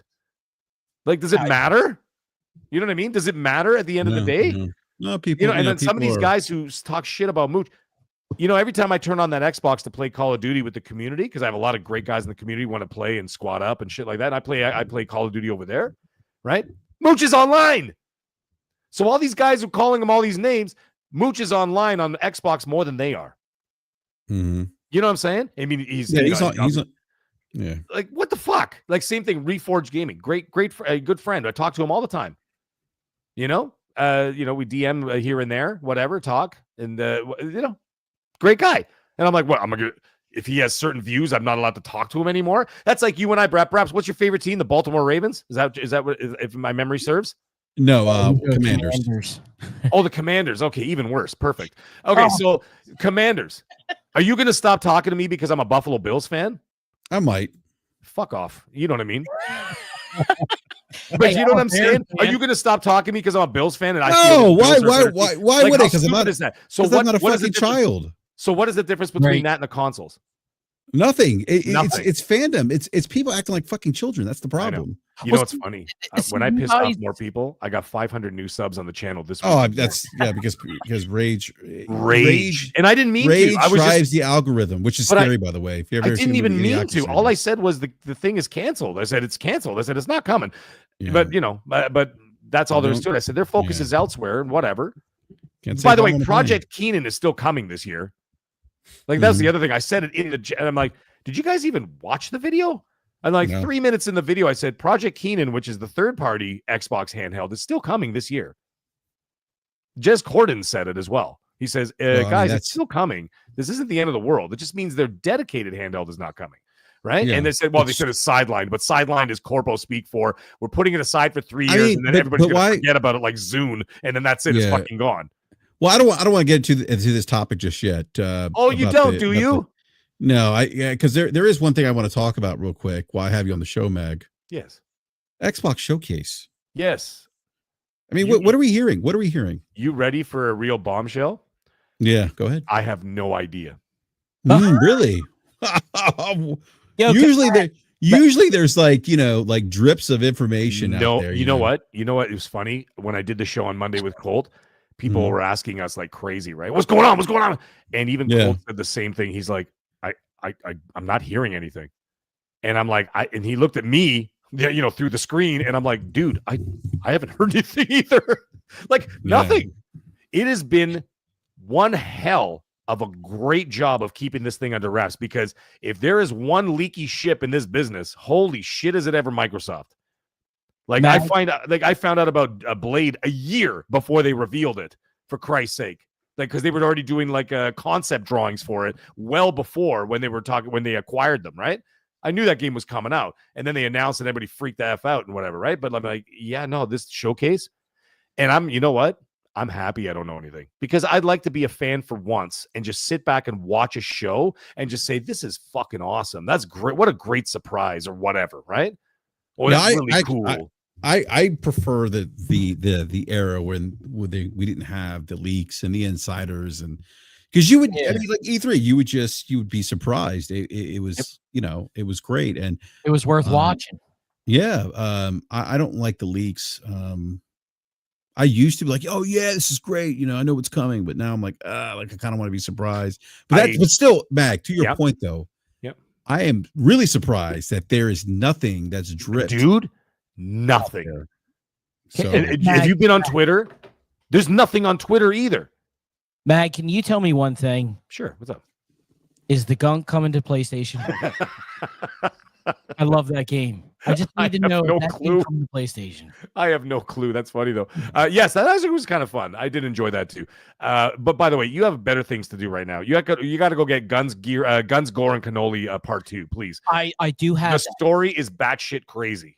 You'll be like, what just happened here? But it's so good. I don't know about that. You just took care of my weekend, so I'll be starting that tomorrow morning while I'm drinking my coffee. I'll be playing that. There you go, dude. The game is so much fun. Speaking of which, I did back to the spoiler thing. I did do a video in January before the developer direct, about a week before, and I said, but I put massive spoilers in the thing. I said, guys, if you don't want to hear it, don't watch the video, please. Right? But I did do it because there's a lot of people that did ask, and I did know something there. And that was when Ninja Gaiden was announced. I said Ninja Gaiden 4 is coming to get Xbox Game Pass later in the year, and they're going to be doing a Ninja Gaiden Black remaster that's dropping the same day as the direct. And I put tons of spoilers up there saying, guys, if nobody wants to hear it, by all means, obviously don't watch the thing. And then same thing with Gears Reloaded, which was the Gears trilogy, the Marcus Phoenix collection, but they broke it up into 3 because they're going to sell each one for $40 a piece, a la what the fuck is it called? I can't remember the name. Anyways, yeah, they're splitting it up into 3. So Gears 2 and Gears 3 remasters are also going to be coming down the road, but they're splitting it up over time. And then Gears E-Day is going to be coming as well. It was supposed to be slated for later this year. The last I heard, it got pushed out, but then Jez was talking about hinting that they might have actually pulled it back again and bringing it to 2025. I still haven't heard that.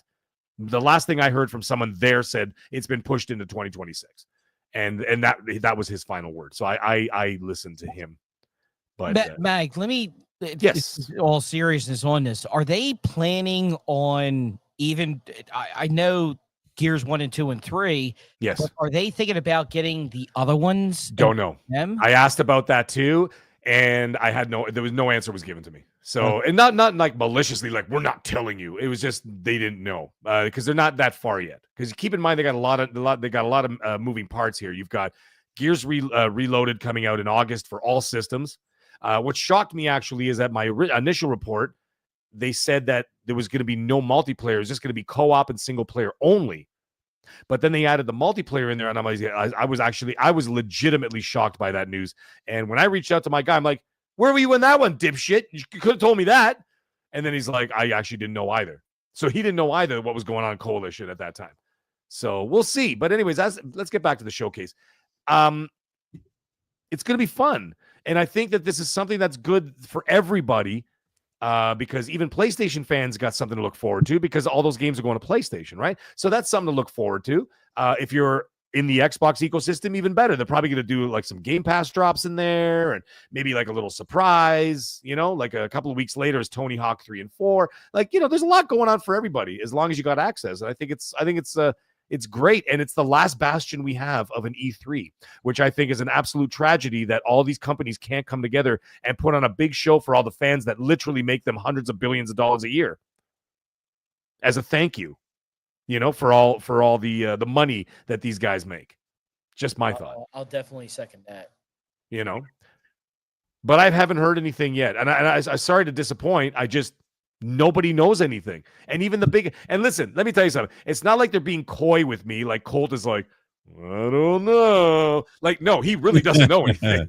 He's like, yeah, I just don't generally know. No, he's like, nobody's like, there's no leaks. Nobody's talking about anything. I'm like, that's great. Keep it that way. I'm happy with that. And I'd be great to sit back on my TV and sit there and watch the games coming and be like, hey, that was great. Thank you. So it's interesting. You bring up a great point too. And I think this is like, if you're a fan of gaming, like you should be a fan of other games, right? Like, sure. Not do the whole like tribalism, brand loyalty bullshit that we see. And so, you said something that I thought was really interesting, in that even if you're on the PlayStation ecosystem, like you should probably watch this event too, because they're going to be games that are going to be announced that are going to release on PlayStation. Yes. Why wouldn't you? I mean, like, and so I think just my own speculation here. I think this is going to be a big show for them. Yes. At least I hope it is, because they're such a big third-party publisher now. Yes. And this I would imagine an unprecedented event, BRAP. Yeah, I think we're going to see other stuff announced for PlayStation. I think I almost said Skyrim, not Skyrim, but Starfield. Yeah, Starfield is coming. That's been in development for a long time for PlayStation. I think Halo. I think we might get a Halo announcement. There are 3 Halo announcements. Okay, it wouldn't surprise me if we get some kind of Halo. I'm not saying like new Halo, but like old Halo coming to PlayStation. Well, yeah, like a Master Chief collection or something. Yeah, like something like that. Like like just like the legacy stuff. Like that sure, to me makes sense, right? Because you're introducing and you're bringing a legacy, your marquee, the title, the game that brought you to the show, right? Got you to the big dance. You're going to bring that to PlayStation. You're going to make that introduction, much like they're doing with Gears. So yes, and I mean, I know a lot of people thought that was like some kind of a travesty because it was like the holy trinity of games, right? Forza, Halo, Gears. And 2 out of the 3 are already there. 1 is on the way. I've always said for the last year and a half, I'm like, Halo is coming to PlayStation. It's been in development for quite some time. And in fact, the first time I heard about it was not 2024. I first heard about that all the way back in 2023 about them working on Halo for PlayStation. So, and the Switch 2. The Switch 2 was another one. They got a bunch of developer kits out there, this and that, and they were already working on a Master Chief collection for the Switch 2. So. Yes. So Mag, that the Switch is interesting proposition. We saw with the Switch, the original Switch. Yeah. And I think what the genius behind the Switch was that it started getting a lot of support from third-party publishers in bringing some of those older titles, right, to the platform. Well, and to me, like the Switch 2, like bringing Halo makes sense. It makes sense to what Microsoft wants to do is bringing their games on more screens, multiple devices.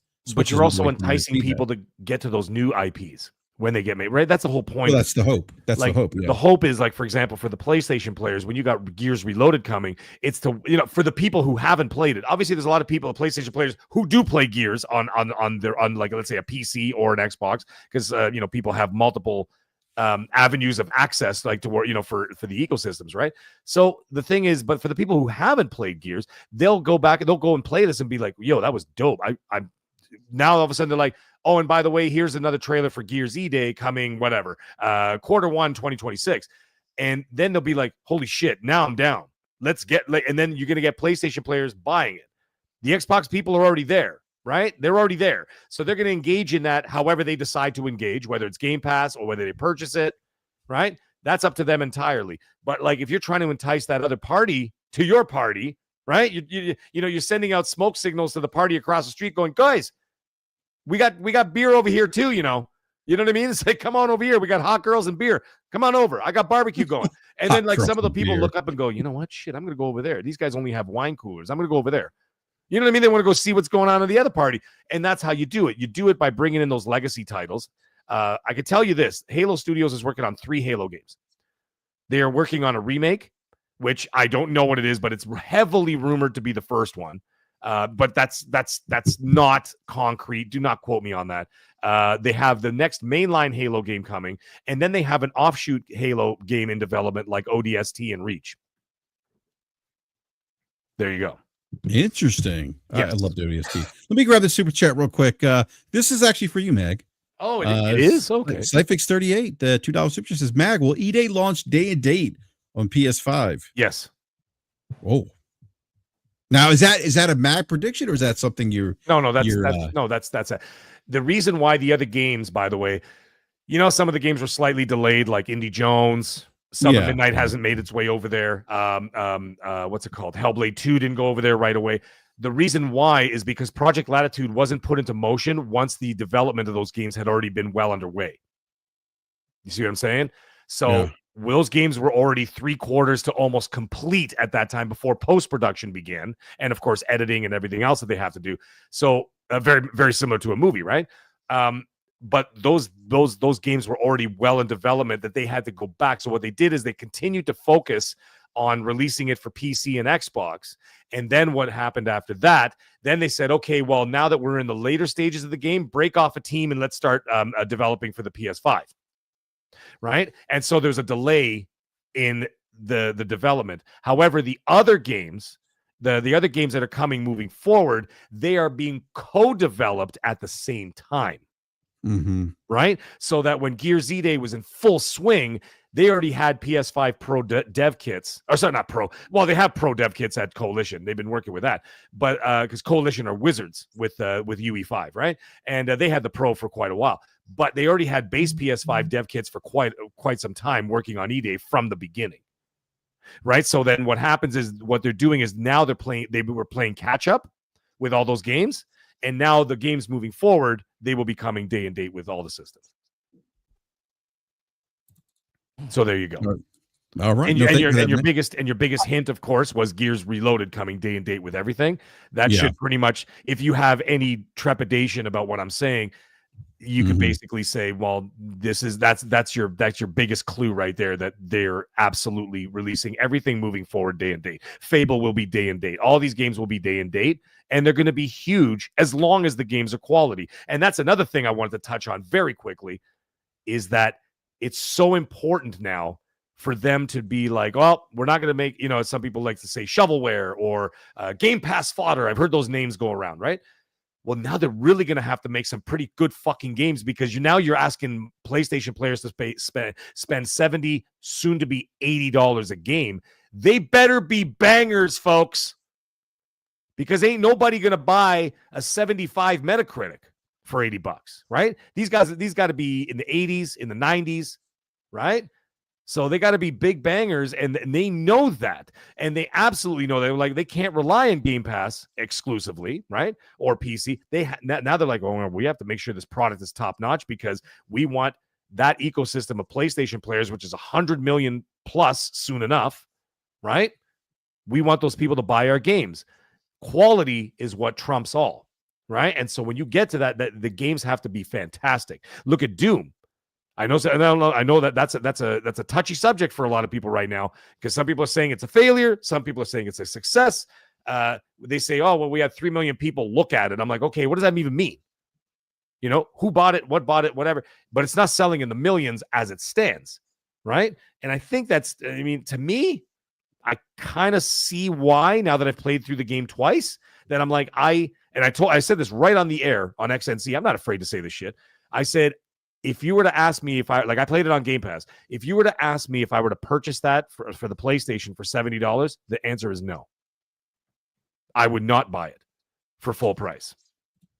Right? So they have to make sure that these games are top notch. Fable's got to be like GTA 6 level amazing, and people will buy it in droves.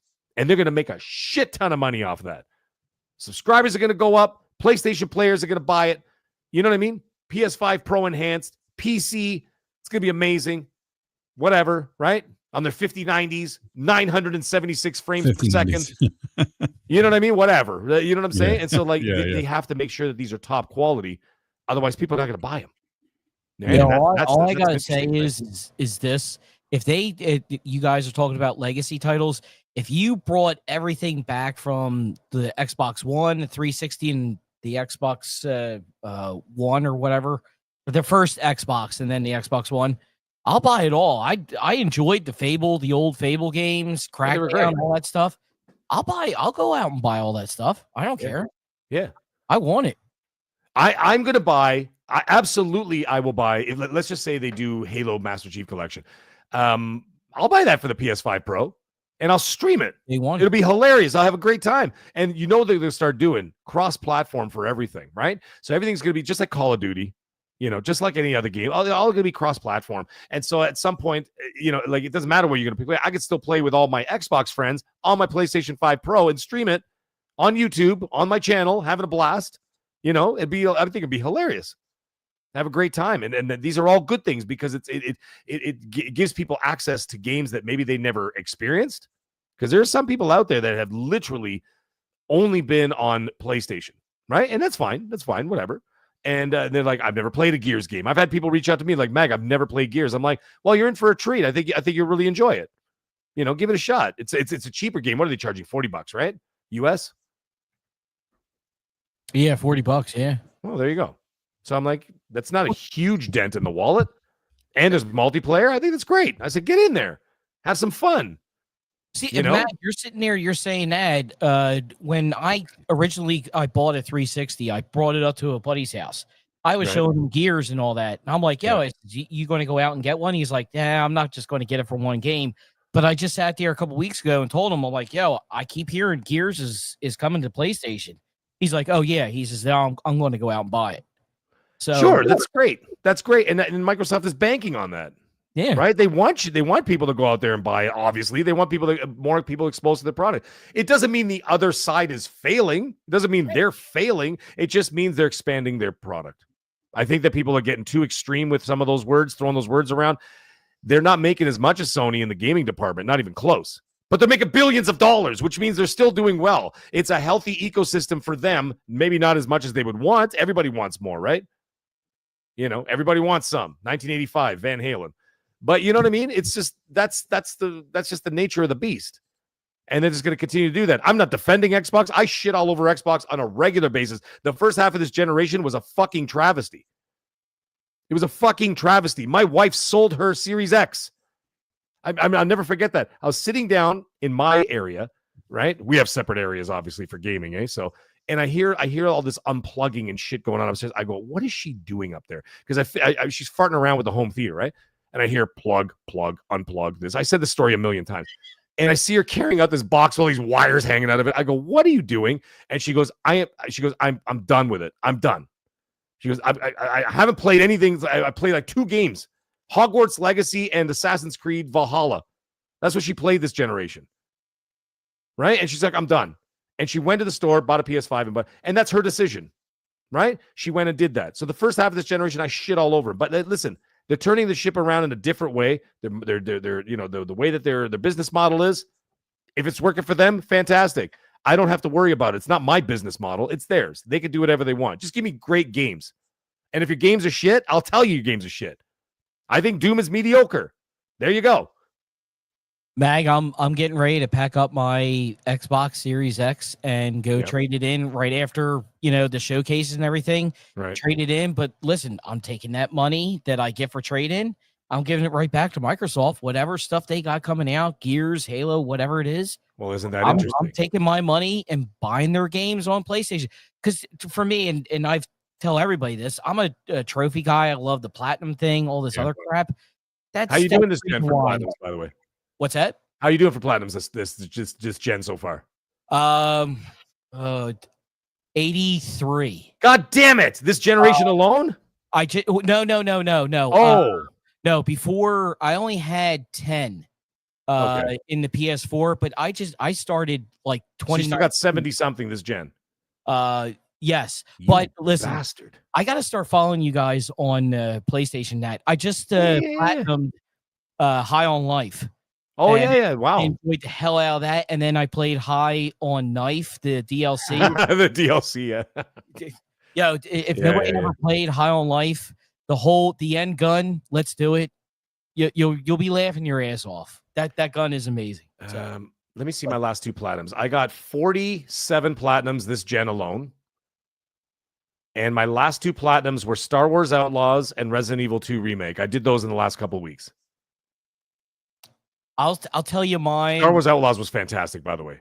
I'm waiting for Black Friday this year to get that. I'm waiting on a bunch. Dude, it was on sale for like $20 or $25, like a couple of weeks ago. Oh shit. Yeah, I actually gotta see if there's still a sale because days of play or whatever going on right now. But anyways, either way, the game was amazing. I loved it. Now that they fixed it, because they went back and they fixed it, right? So there's no bugs, there was no issues. They smoothed it out. The frame rates are amazing. The graphics are incredible. They changed the gameplay mechanics with the stealth and all that stuff going on. They changed the game immensely. And I went in there and played it, and I adored the shit out of it. I loved it. I platinumed that, and my wife is playing it right now because she saw me playing it. She's like, well, I got to play this. So now she's halfway through the game. She's addicted to it. Loves it. Great game from Ubisoft. I'll give them that.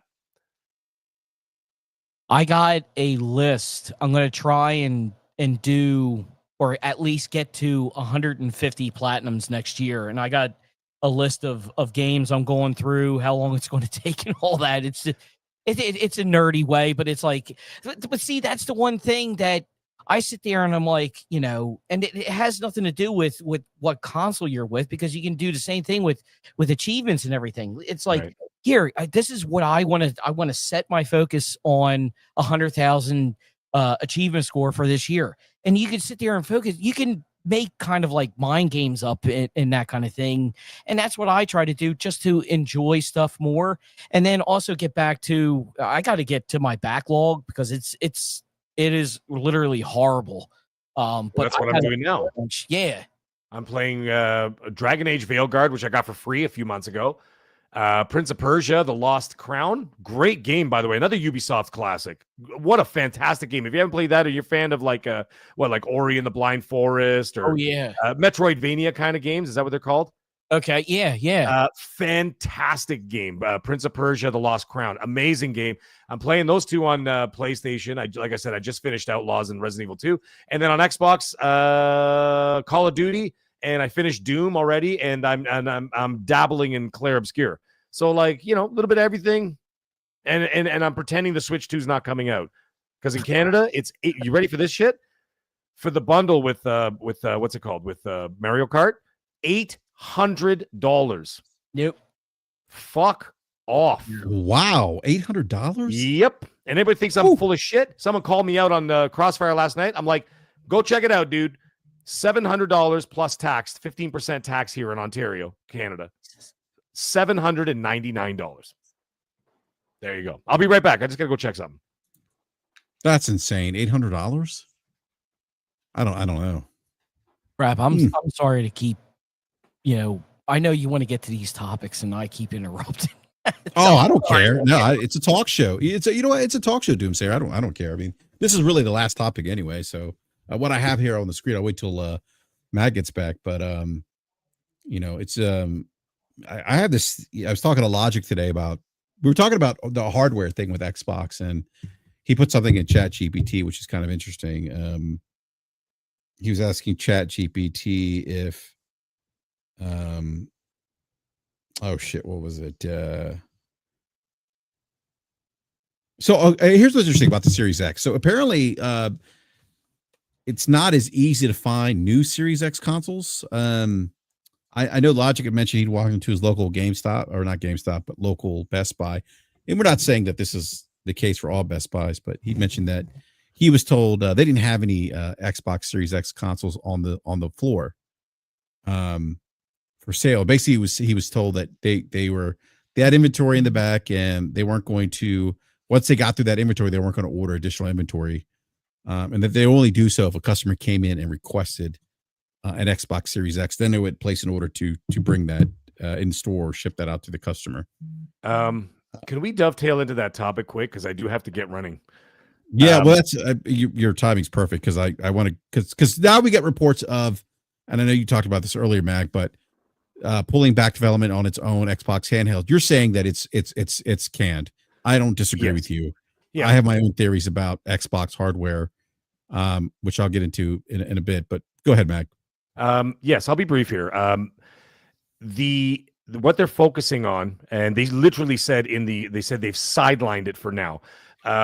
This was supposed to come out in 2.5 years from now. Okay, so let's just do some simple deduction here. 2.5 years from now, it's coming out. And then they've sidelined it from then. So when are they going to release it? In 3.5 years from now?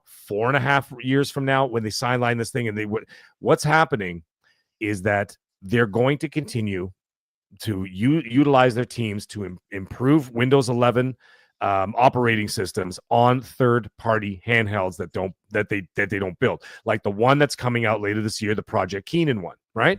And they literally said in the same sentence, we are changing our focus to development to improve our Windows 11 experience and operating systems on these on third-party handhelds. This is a no-brainer for them. And this is why they're not going to go back. And I've actually spoken to several other people who all said the same thing. They said it's not confirmed, but it basically is confirmed. That's corpo speak, to be nice, to just say, listen, we're saying it's sidelined. In 3 years, you won't even remember. Do you remember what Microsoft said 3 years ago? Probably not. You remember what Sony said in their earnings call 3 years ago? No. Nope. Right? Nobody. No. You know why? Because people just move on, and that's what they just do. They're going to sweep it under the rug. It's sidelined. It's gone. I'm telling you. And I've spoken to someone else higher up there saying that there are going to be some. I can't say. Never mind. I'm going to keep my mouth shut. But no, dude, I was going to say something I probably shouldn't. but it's not to do with the console. I'll get that in 1 second. Yeah. What I was going to say is that they will continue to focus on third party, because if third party continues to make these products, why even bother with the millions of dollars of R&D, with the development of the product, the production of the product, the distribution of the product? You can ignore all of that and do what Microsoft does best: software and services.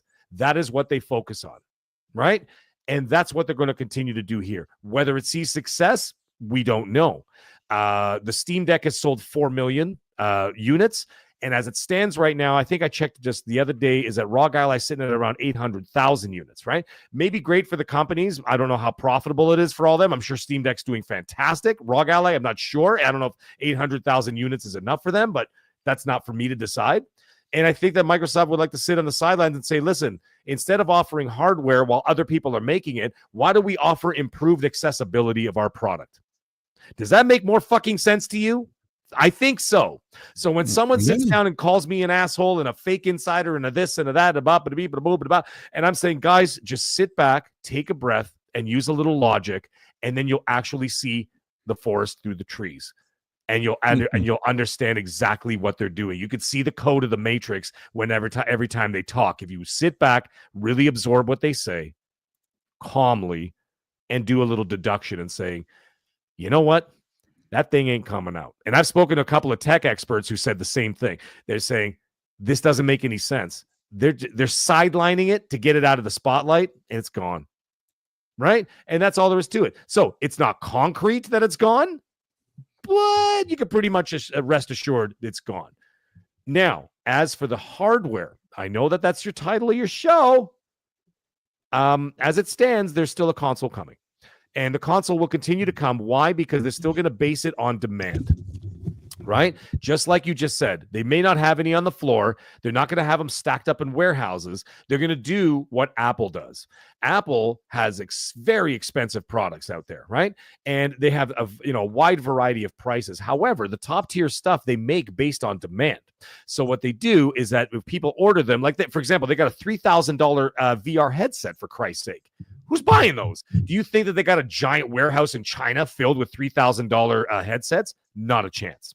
When people start ordering them, they will make them as the demand comes in. So let's say they get 1,000 orders. They'll make 2,000, right? They successfully fulfill the 1,000, and they have 1,000 in stock. When the 1,000 in stock starts to go, they'll produce another 1,000. And they do it like that, and they charge accordingly so that A, they're not losing money, and B, they're not overproducing a product that people aren't purchasing. And that's something that they're going to do with the next gen console, is that there's going to be accessibility there. Now, think about this. You're going to have accessibility on third-party handhelds they don't have to pay for, so you're going to get access there if you want it there. They're going to have their Fire Sticks and whatever the fuck else they're going to be doing for all these third-party peripherals that you'd be able to access their services and Game Pass and all that. And for the hardcore, which is about the 15% out there, right? The 15% of all consoles, right? Not just Microsoft, even Sony. When they have a big first-party banger, how many people honestly buy it? 15 million? When you got 100 million in the wild, guess what? There's your 15% hardcore, right? So the same thing here. They'll probably produce about 10 million to start, and then we'll see how the demand goes. If the demand increases, they will increase production. And then they will do it like that, so it's a very carefully cultivated so as not to lose money, and then still offer a product to the fan base that will continue to be out there. Because why would you shut the door on a guaranteed, even if it's only 15 to 20 million sales, let's just say next generation, why would you close the door on 15 to 20 million people? Doesn't make sense. It doesn't make sense to close the door on that. You could still make a product for 15 to 20 million people. That's a shitload of money you're throwing in the garbage, because you're not going to be undercharging and undercutting console prices. You're going to be charging $800 minimum for a next-gen console. So they will continue to make it, even if it's for a much smaller number, because they're still going to make a shitload of money. And like I said an hour ago, it's just one more arm of revenue that will continue to be available. So that's all I have to say there. Mag, you kind of stole my thunder, man. But it's all good because sorry, dude, I didn't mean to. No, it's okay. I you make my job easier, by the way. I just sit back here, and listen to a good conversation. No, but I think I've kind of gone back and forth on whether or not they're going to make hardware. Part of me thinks no. Tell me about it. What do you think? They're going the way of Sega. But then to your point about, yeah, I could see them making hardware because there's probably a segment of their consumer base that's going to buy an Xbox console regardless. And I don't know if it's going to, if the next Xbox console is going to be something in the vein of like a Series X, it's going to be high end. I have no information on that. If it's something, I don't think it's going to be something that I think they're going to look. I think that they're done. Subsidizing hardware. I think those days that ship has sailed. That's done, dude. No company's losing money anymore. Yeah, they're all done. I think it's going to be like, look, if you want an Xbox console, you're going to have to pay up for it. Yeah, thank Apple for that, by the way. Yeah, I mean, I think I because again, if you're going to make something, and again, people get their panties in a bunch. I'm just my opinion here, just based on how I've seen other companies operate in terms of hardware or manufacturing. If you're going to want to make more money and you have a small group of people you can sell it to, you probably more than likely increase the price because you're not going to, because you have a smaller. This isn't. Let me walk this back a bit. It's not always the case, but what I'm saying is, I think in their case, because there's 15 to 20 million people that would buy an Xbox, I think that they're going to charge those people a premium price for that hardware because they're going to want to make money off that hardware. They're done losing money on hardware. We've seen the financials and the lack of hardware growth and the fact that's been dwindling. I've argued for some time that this is why, one of the reasons why they decided to go third party, because they couldn't sell hardware. You can't sell hardware. You can't sell software. You just don't have enough people to sell software to. You see how difficult it is to sell, even when you have an install base of 100 million. I think you mentioned, Mac, like the 15 million, 10 million, or whatever it is, that PlayStation first party sells. That's a small percentage of people. So imagine if you're only selling 20, 30, it makes it that much harder to recoup some of that development costs and things like that of your first party titles. But I'm back and forth, Mag. There's times where I think, yeah, you know what, there's another console coming. Phil said so, but then Phil says a lot of things and tends to pivot. But I also think, it also just, it wouldn't surprise me. It wouldn't surprise me if they just said, you know what, we're done with hardware. And we're going to partner with third-party vendors to create an Xbox branded hardware or handheld or whatever it is, or something that's more cloud focused, because it's more cost beneficial for us to do that, because we're not going to R&D billions of dollars in hardware only to have that hardware just sit idle in a warehouse and not sell. It just doesn't. It's not a. But I could be wrong. Now, I have a question. It's only a question. It's not even an argument. It's just a question. Mag, before you start, can I interrupt 1 second? Of course. I got to actually dip out here. So, hey, guys, appreciate you guys having me on. Yeah, man. So, yeah, dude, answering all my questions and everything. So, you guys have a great night. You too, brother. And see you guys later. Yeah, have a good weekend, man. Yeah, you too. You too, guys. Thank you. Yep. Thanks, man. So I have a question for you. So the thing is, now this is a question that comes up quite a bit, and a lot of people ask me that question, and I try to give them the best answer I can, but I'm not really sure. But here's the question: is what about the people that have the hundreds of games or thousands of games in their library that they want to continue to own? If they stop that hardware beyond what they already have now, if that becomes obsolete in years after, let's say, another generation, then what do? How do they access those digital libraries? Will they still offer an avenue to be able to access their digital libraries that they purchased over the years, over several generations, right? Mm-hmm. So like some people in the chat here, I finally got the chat up. My question would be, Mag, how many of those people are actually have those extensive libraries, and is the juice worth the squeeze? It's a small segment of people. I mean, look, I mean, companies are, they're shrewd. They are bottom line focused, and they don't really necessarily care about consumers as much as people like to advocate that they do sometimes.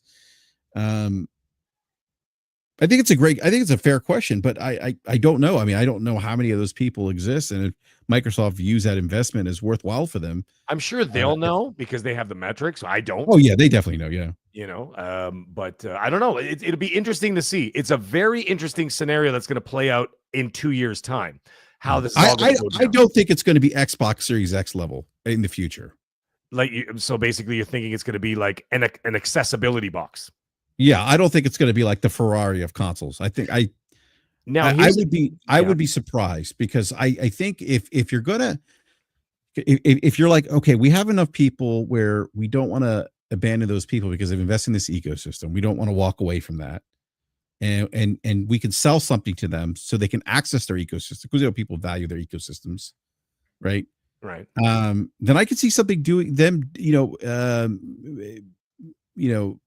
maybe partnering with a third party vendor. Hey, if you want to build like a high end, remember the Steam boxes? Yeah. Like that, the Steam had partners, hardware partners that were doing that. I could see that. I just don't know. I'm not totally sold on them R&Ding, something like on the scale of an Xbox Series X in terms of power. Right. I could see something. I think someone said in the chat, an accessibility box, more or less. That's what I'm saying. Yeah, like an accessibility box. Yeah. So okay. Something that you can just access. But the thing is, though, if you think about this, now that I'm thinking about it, if you have a series console now, that is your accessibility box. Because if you look at this generation for both consoles, 4 years into the generation, now 5 years into the generation, people are still able to play the games now on the old systems. So in fact, like I said, it's 2025, and you still got approximately 15 million on Xbox One and about 40 million on PS4s, right?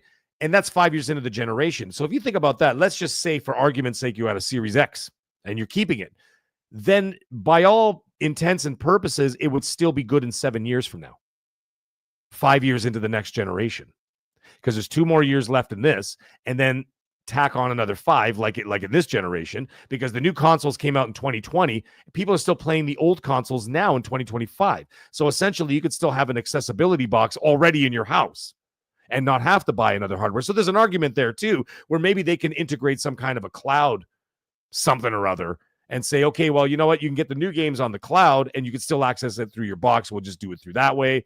And so don't get rid of it. You can just keep it, and then they don't release hardware. So there's an argument for that too. Like, you see how many possibilities there are? I don't have the inside track on any of this, so I don't know. But the last I did hear is that they were making a dedicated box. But that was a year ago. So I haven't heard anything since. My hardware source dried up, by the way. That's why I don't have anything. That's why I don't have any info on that shit. Yeah. And again, we're just speculating here. I don't want any. I know somebody later on after the shows, I was going to write something crazy in the comment section. It's fine. Whatever. We're just here to game, man. I want Nate Dogg in the chat. He's saying, "Mag, have you heard anything about Fallout?" Yes, there is a Fallout 3. They've been working on a Fallout 3 remaster. Whether it sees the light of day, don't know. Maybe that'll be something that'll show up at the showcase. But that's something we've been hearing about for a long time. So, and then there was someone else in the chat said something. Where the hell is it? Yeah, some people, actually multiple people, are talking about how the Steam OS is there. There's no need for the Windows. Steam OS does whatever Windows can't, basically, right? What Nintendo don't, right? Anyway, yeah, when Sega does what Nintendo don't. Yeah, right. But see, and that's why they're now putting dedicated teams focusing on improving Windows 11, because they damn well know that Steam is curb stomping the shit out of them in terms of OS, right? And so, and everybody knows, I don't care who you are, even the most prominent Xbox people in the community know that thing is a pile of shit, right? And the Windows Store and all the other crap that they got, for PC, garbage compared to Steam, right? So that's why they said, okay, guys, forget the hardware. Let's focus on making a better operating system so we can actually compete with Steam in that regard. And that's why they're putting, I think, 2 or 3 separate teams working on to improve that. So that's one thing. And Hero Down Under said something interesting too. This goes back to what I was talking about, making hardware based on demand. He said, shit, the chat moved. Oh, there it is. Okay, he goes, so the Mag, that's why my Mac Mini took 3 weeks to get to me. They were stacking orders. See, there you go. And they will do the exact same thing. So you'll be able to buy something, but it's going to be expensive so that they don't lose money, and they're not going to overproduce it so they don't lose money. And you will still have your access. So they can say, we didn't cut you off, but here's the product. You know what I'm saying? So it's kind of like a double-edged sword. It's like, well, we're not saying no, but you're going to pay through the nose for it. You see what I'm saying? So I think that avenue is going to stay there, and that's just the way it's going to be. You know, I mean, PS5 Pro set the precedent at $700. Everybody was freaking the frig out about it, and then all of a sudden, you look at the Series X is now $730. If you think another gen console, when that next gen console is going to be anything under $800, I think you're dreaming. You know, but that's just me. Blast in the chat. SteamOS does what Win don't. There it goes. There's the comment of the day, ladies and gentlemen. That is the comment of the day. Brap, did you see that? God damn it, Brap, are you even here? I think he left. Oh, I'm muted, by the way. I'm sitting there. I'm like agreeing with you. I'm like, yeah, man, that makes sense. And I'm muted. But no, I just hear what he said. Yeah, SteamOS does what Win don't. I just put it up here in the dude. That is the funniest. That might be the funniest thing I've heard. I love his Alien and Predator profile pic here, but no, I don't disagree with you, Mag. I think it wouldn't surprise me. Brad, I got a question. Yeah, sorry, go ahead. Yeah, no, if they charge like a premium price for the device, like, hey, if you want this, yeah, then you got to pay up. But technically, they didn't say no, right? So you can't PR that. You can't PR and say, they cut me off from my 1,000 games. They're like, no, we didn't. It's still there. Yeah. But it's going to cost you a lot of money. Or I mean, you just keep companies your current hardware. Why wouldn't you just keep it? Companies will do that. Oh, well, you know, we totally, you know, I will say this, though. It's kind of interesting. We talk about pricing. Coming to this generation, I thought this is going to be a much more competitive generation for Xbox than last gen. I thought they had everything lined up, and they had the Xbox Series S at $299, which was that low cost of entry into next gen, right? And I'm like, they're gonna give Sony a little run for their money here. And what's fascinating to me is how the market reacted and said, no, we don't want that. Not entirely no, we don't want, because they obviously did sell Xboxes. But it's interesting, like how much, like, I guess what I'm trying to get at is for whatever reason, they just weren't able to sell enough Xbox consoles in the way that I thought they would, with the $299 price point. And I remember I won't name the podcast, but they would always paint these scenarios of little Johnny walking in a Best Buy, and there's the $400, you know, right, or $500 PS5, and here's this $300 Series S, and that's the no-brainer. They're going to go for that. And the market said, no, we're not going to go for that. Yeah. It's fascinating. But Mac, do you think that goes to the fact that it isn't necessarily about price per se for consumers? It is for some, but not for all. But is it more about brand power? Brand power is always going to trump software. Everything. Yeah, software and brand power. Keep in mind when the PS5 launched. Well, first of all, there was that whole pandemic situation in the middle of all these launches, right? And that kind of stifled both consoles for a while. Remember how hard it was even to get a PlayStation at the beginning, but when things started to ease up, but they also had not only the brand name of Sony, PlayStation, which is a big name. That's a universal name in any country.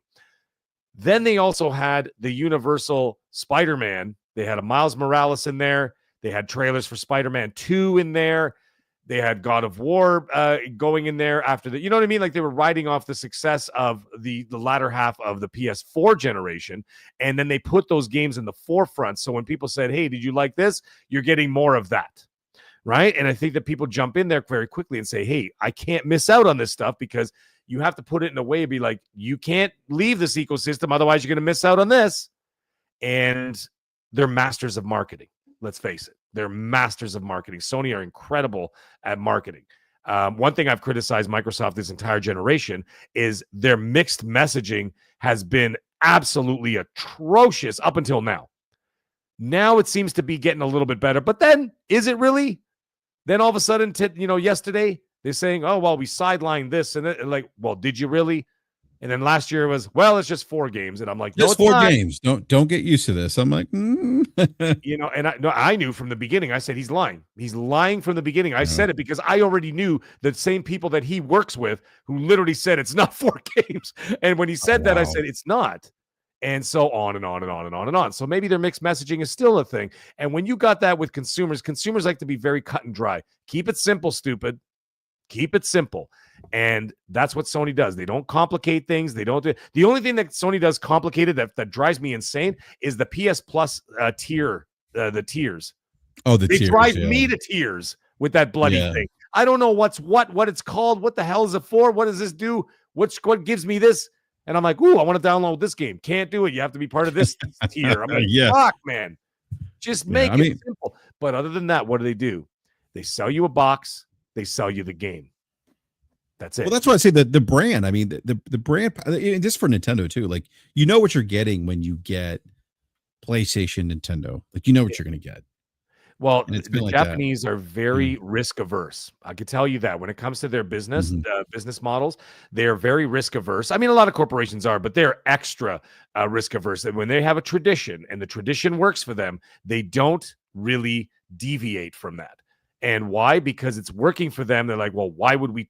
You know what I mean? Well, hey, Americans got the saying too. If it ain't broke, don't fix it, right? Same deal, just in Japanese.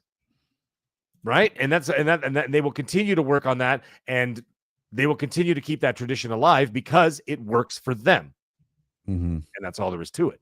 But anyways, we shall see. We shall see. There's a lot of speculation on our part. I don't know any of this stuff. You know, the stuff I told you that I said is happening, that is happening. But everything else, this is just talk and speculation. We're just having some fun. So yeah, exactly. Of course, somebody will take this too serious and get upset. It's fine. And I kind of laugh at those things, but I don't even waste my time with it. It's not worth. It's not worth the aggravation anymore. So I just like do what I do, have some fun, do whatever, make your videos, talk to your fans and your friends, and have a great time. And that's all there is to it. But absolutely. Anyways, I gotta run, dude. I really gotta go. So well, no, Mag. Actually, we're gonna wrap up the show here. So I want to give you a quick plug. Thank you for coming on the show, Mag. Appreciate it. Yeah, let everyone know they can find you. You can find me at the Mag Show on my channel. I release videos. I will be starting live streaming again back in June. I will be back live streaming in June. I'll be doing all that. And of course, you can find me on Twitter, on Xbox, PlayStation. I am the Mag, all capital words.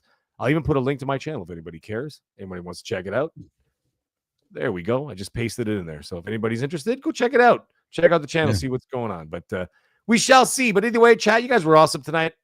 Hero Down Under, I've never seen anybody type as much as you, dude. I'm looking and I'm like going, Jesus Christ! It's like the guy's a one man chat chat group. It's like Hero Down Under, Hero Down Under, Hero Down Under. I'm like, this guy's fingers must be on fire. Anyways, either way, BRAP, it was awesome, dude. I'll see you on Crossfire whenever you decide to show up, you fraud. Every time you know what? Like, hey, we're just like, BRAP's coming, and I'm like, all right. 2.5 hours later. It's a busy time of year for me, man. Baseball. Yeah. So that'll be man. Just it's crazy. Kids sports, man. Like it's like, my kids are in sports and gymnastics, and my son's a competitive parkour a ninja thing, parkour like team. Oh, it's nice. Amazing. Oh, dude, it's wild. That's actually pretty cool. It's wild. The shit he can do is just like, it's unbelievable. It's like the stuff you see in movies, like swinging from bar. He can swing from one bar. He's a preteen.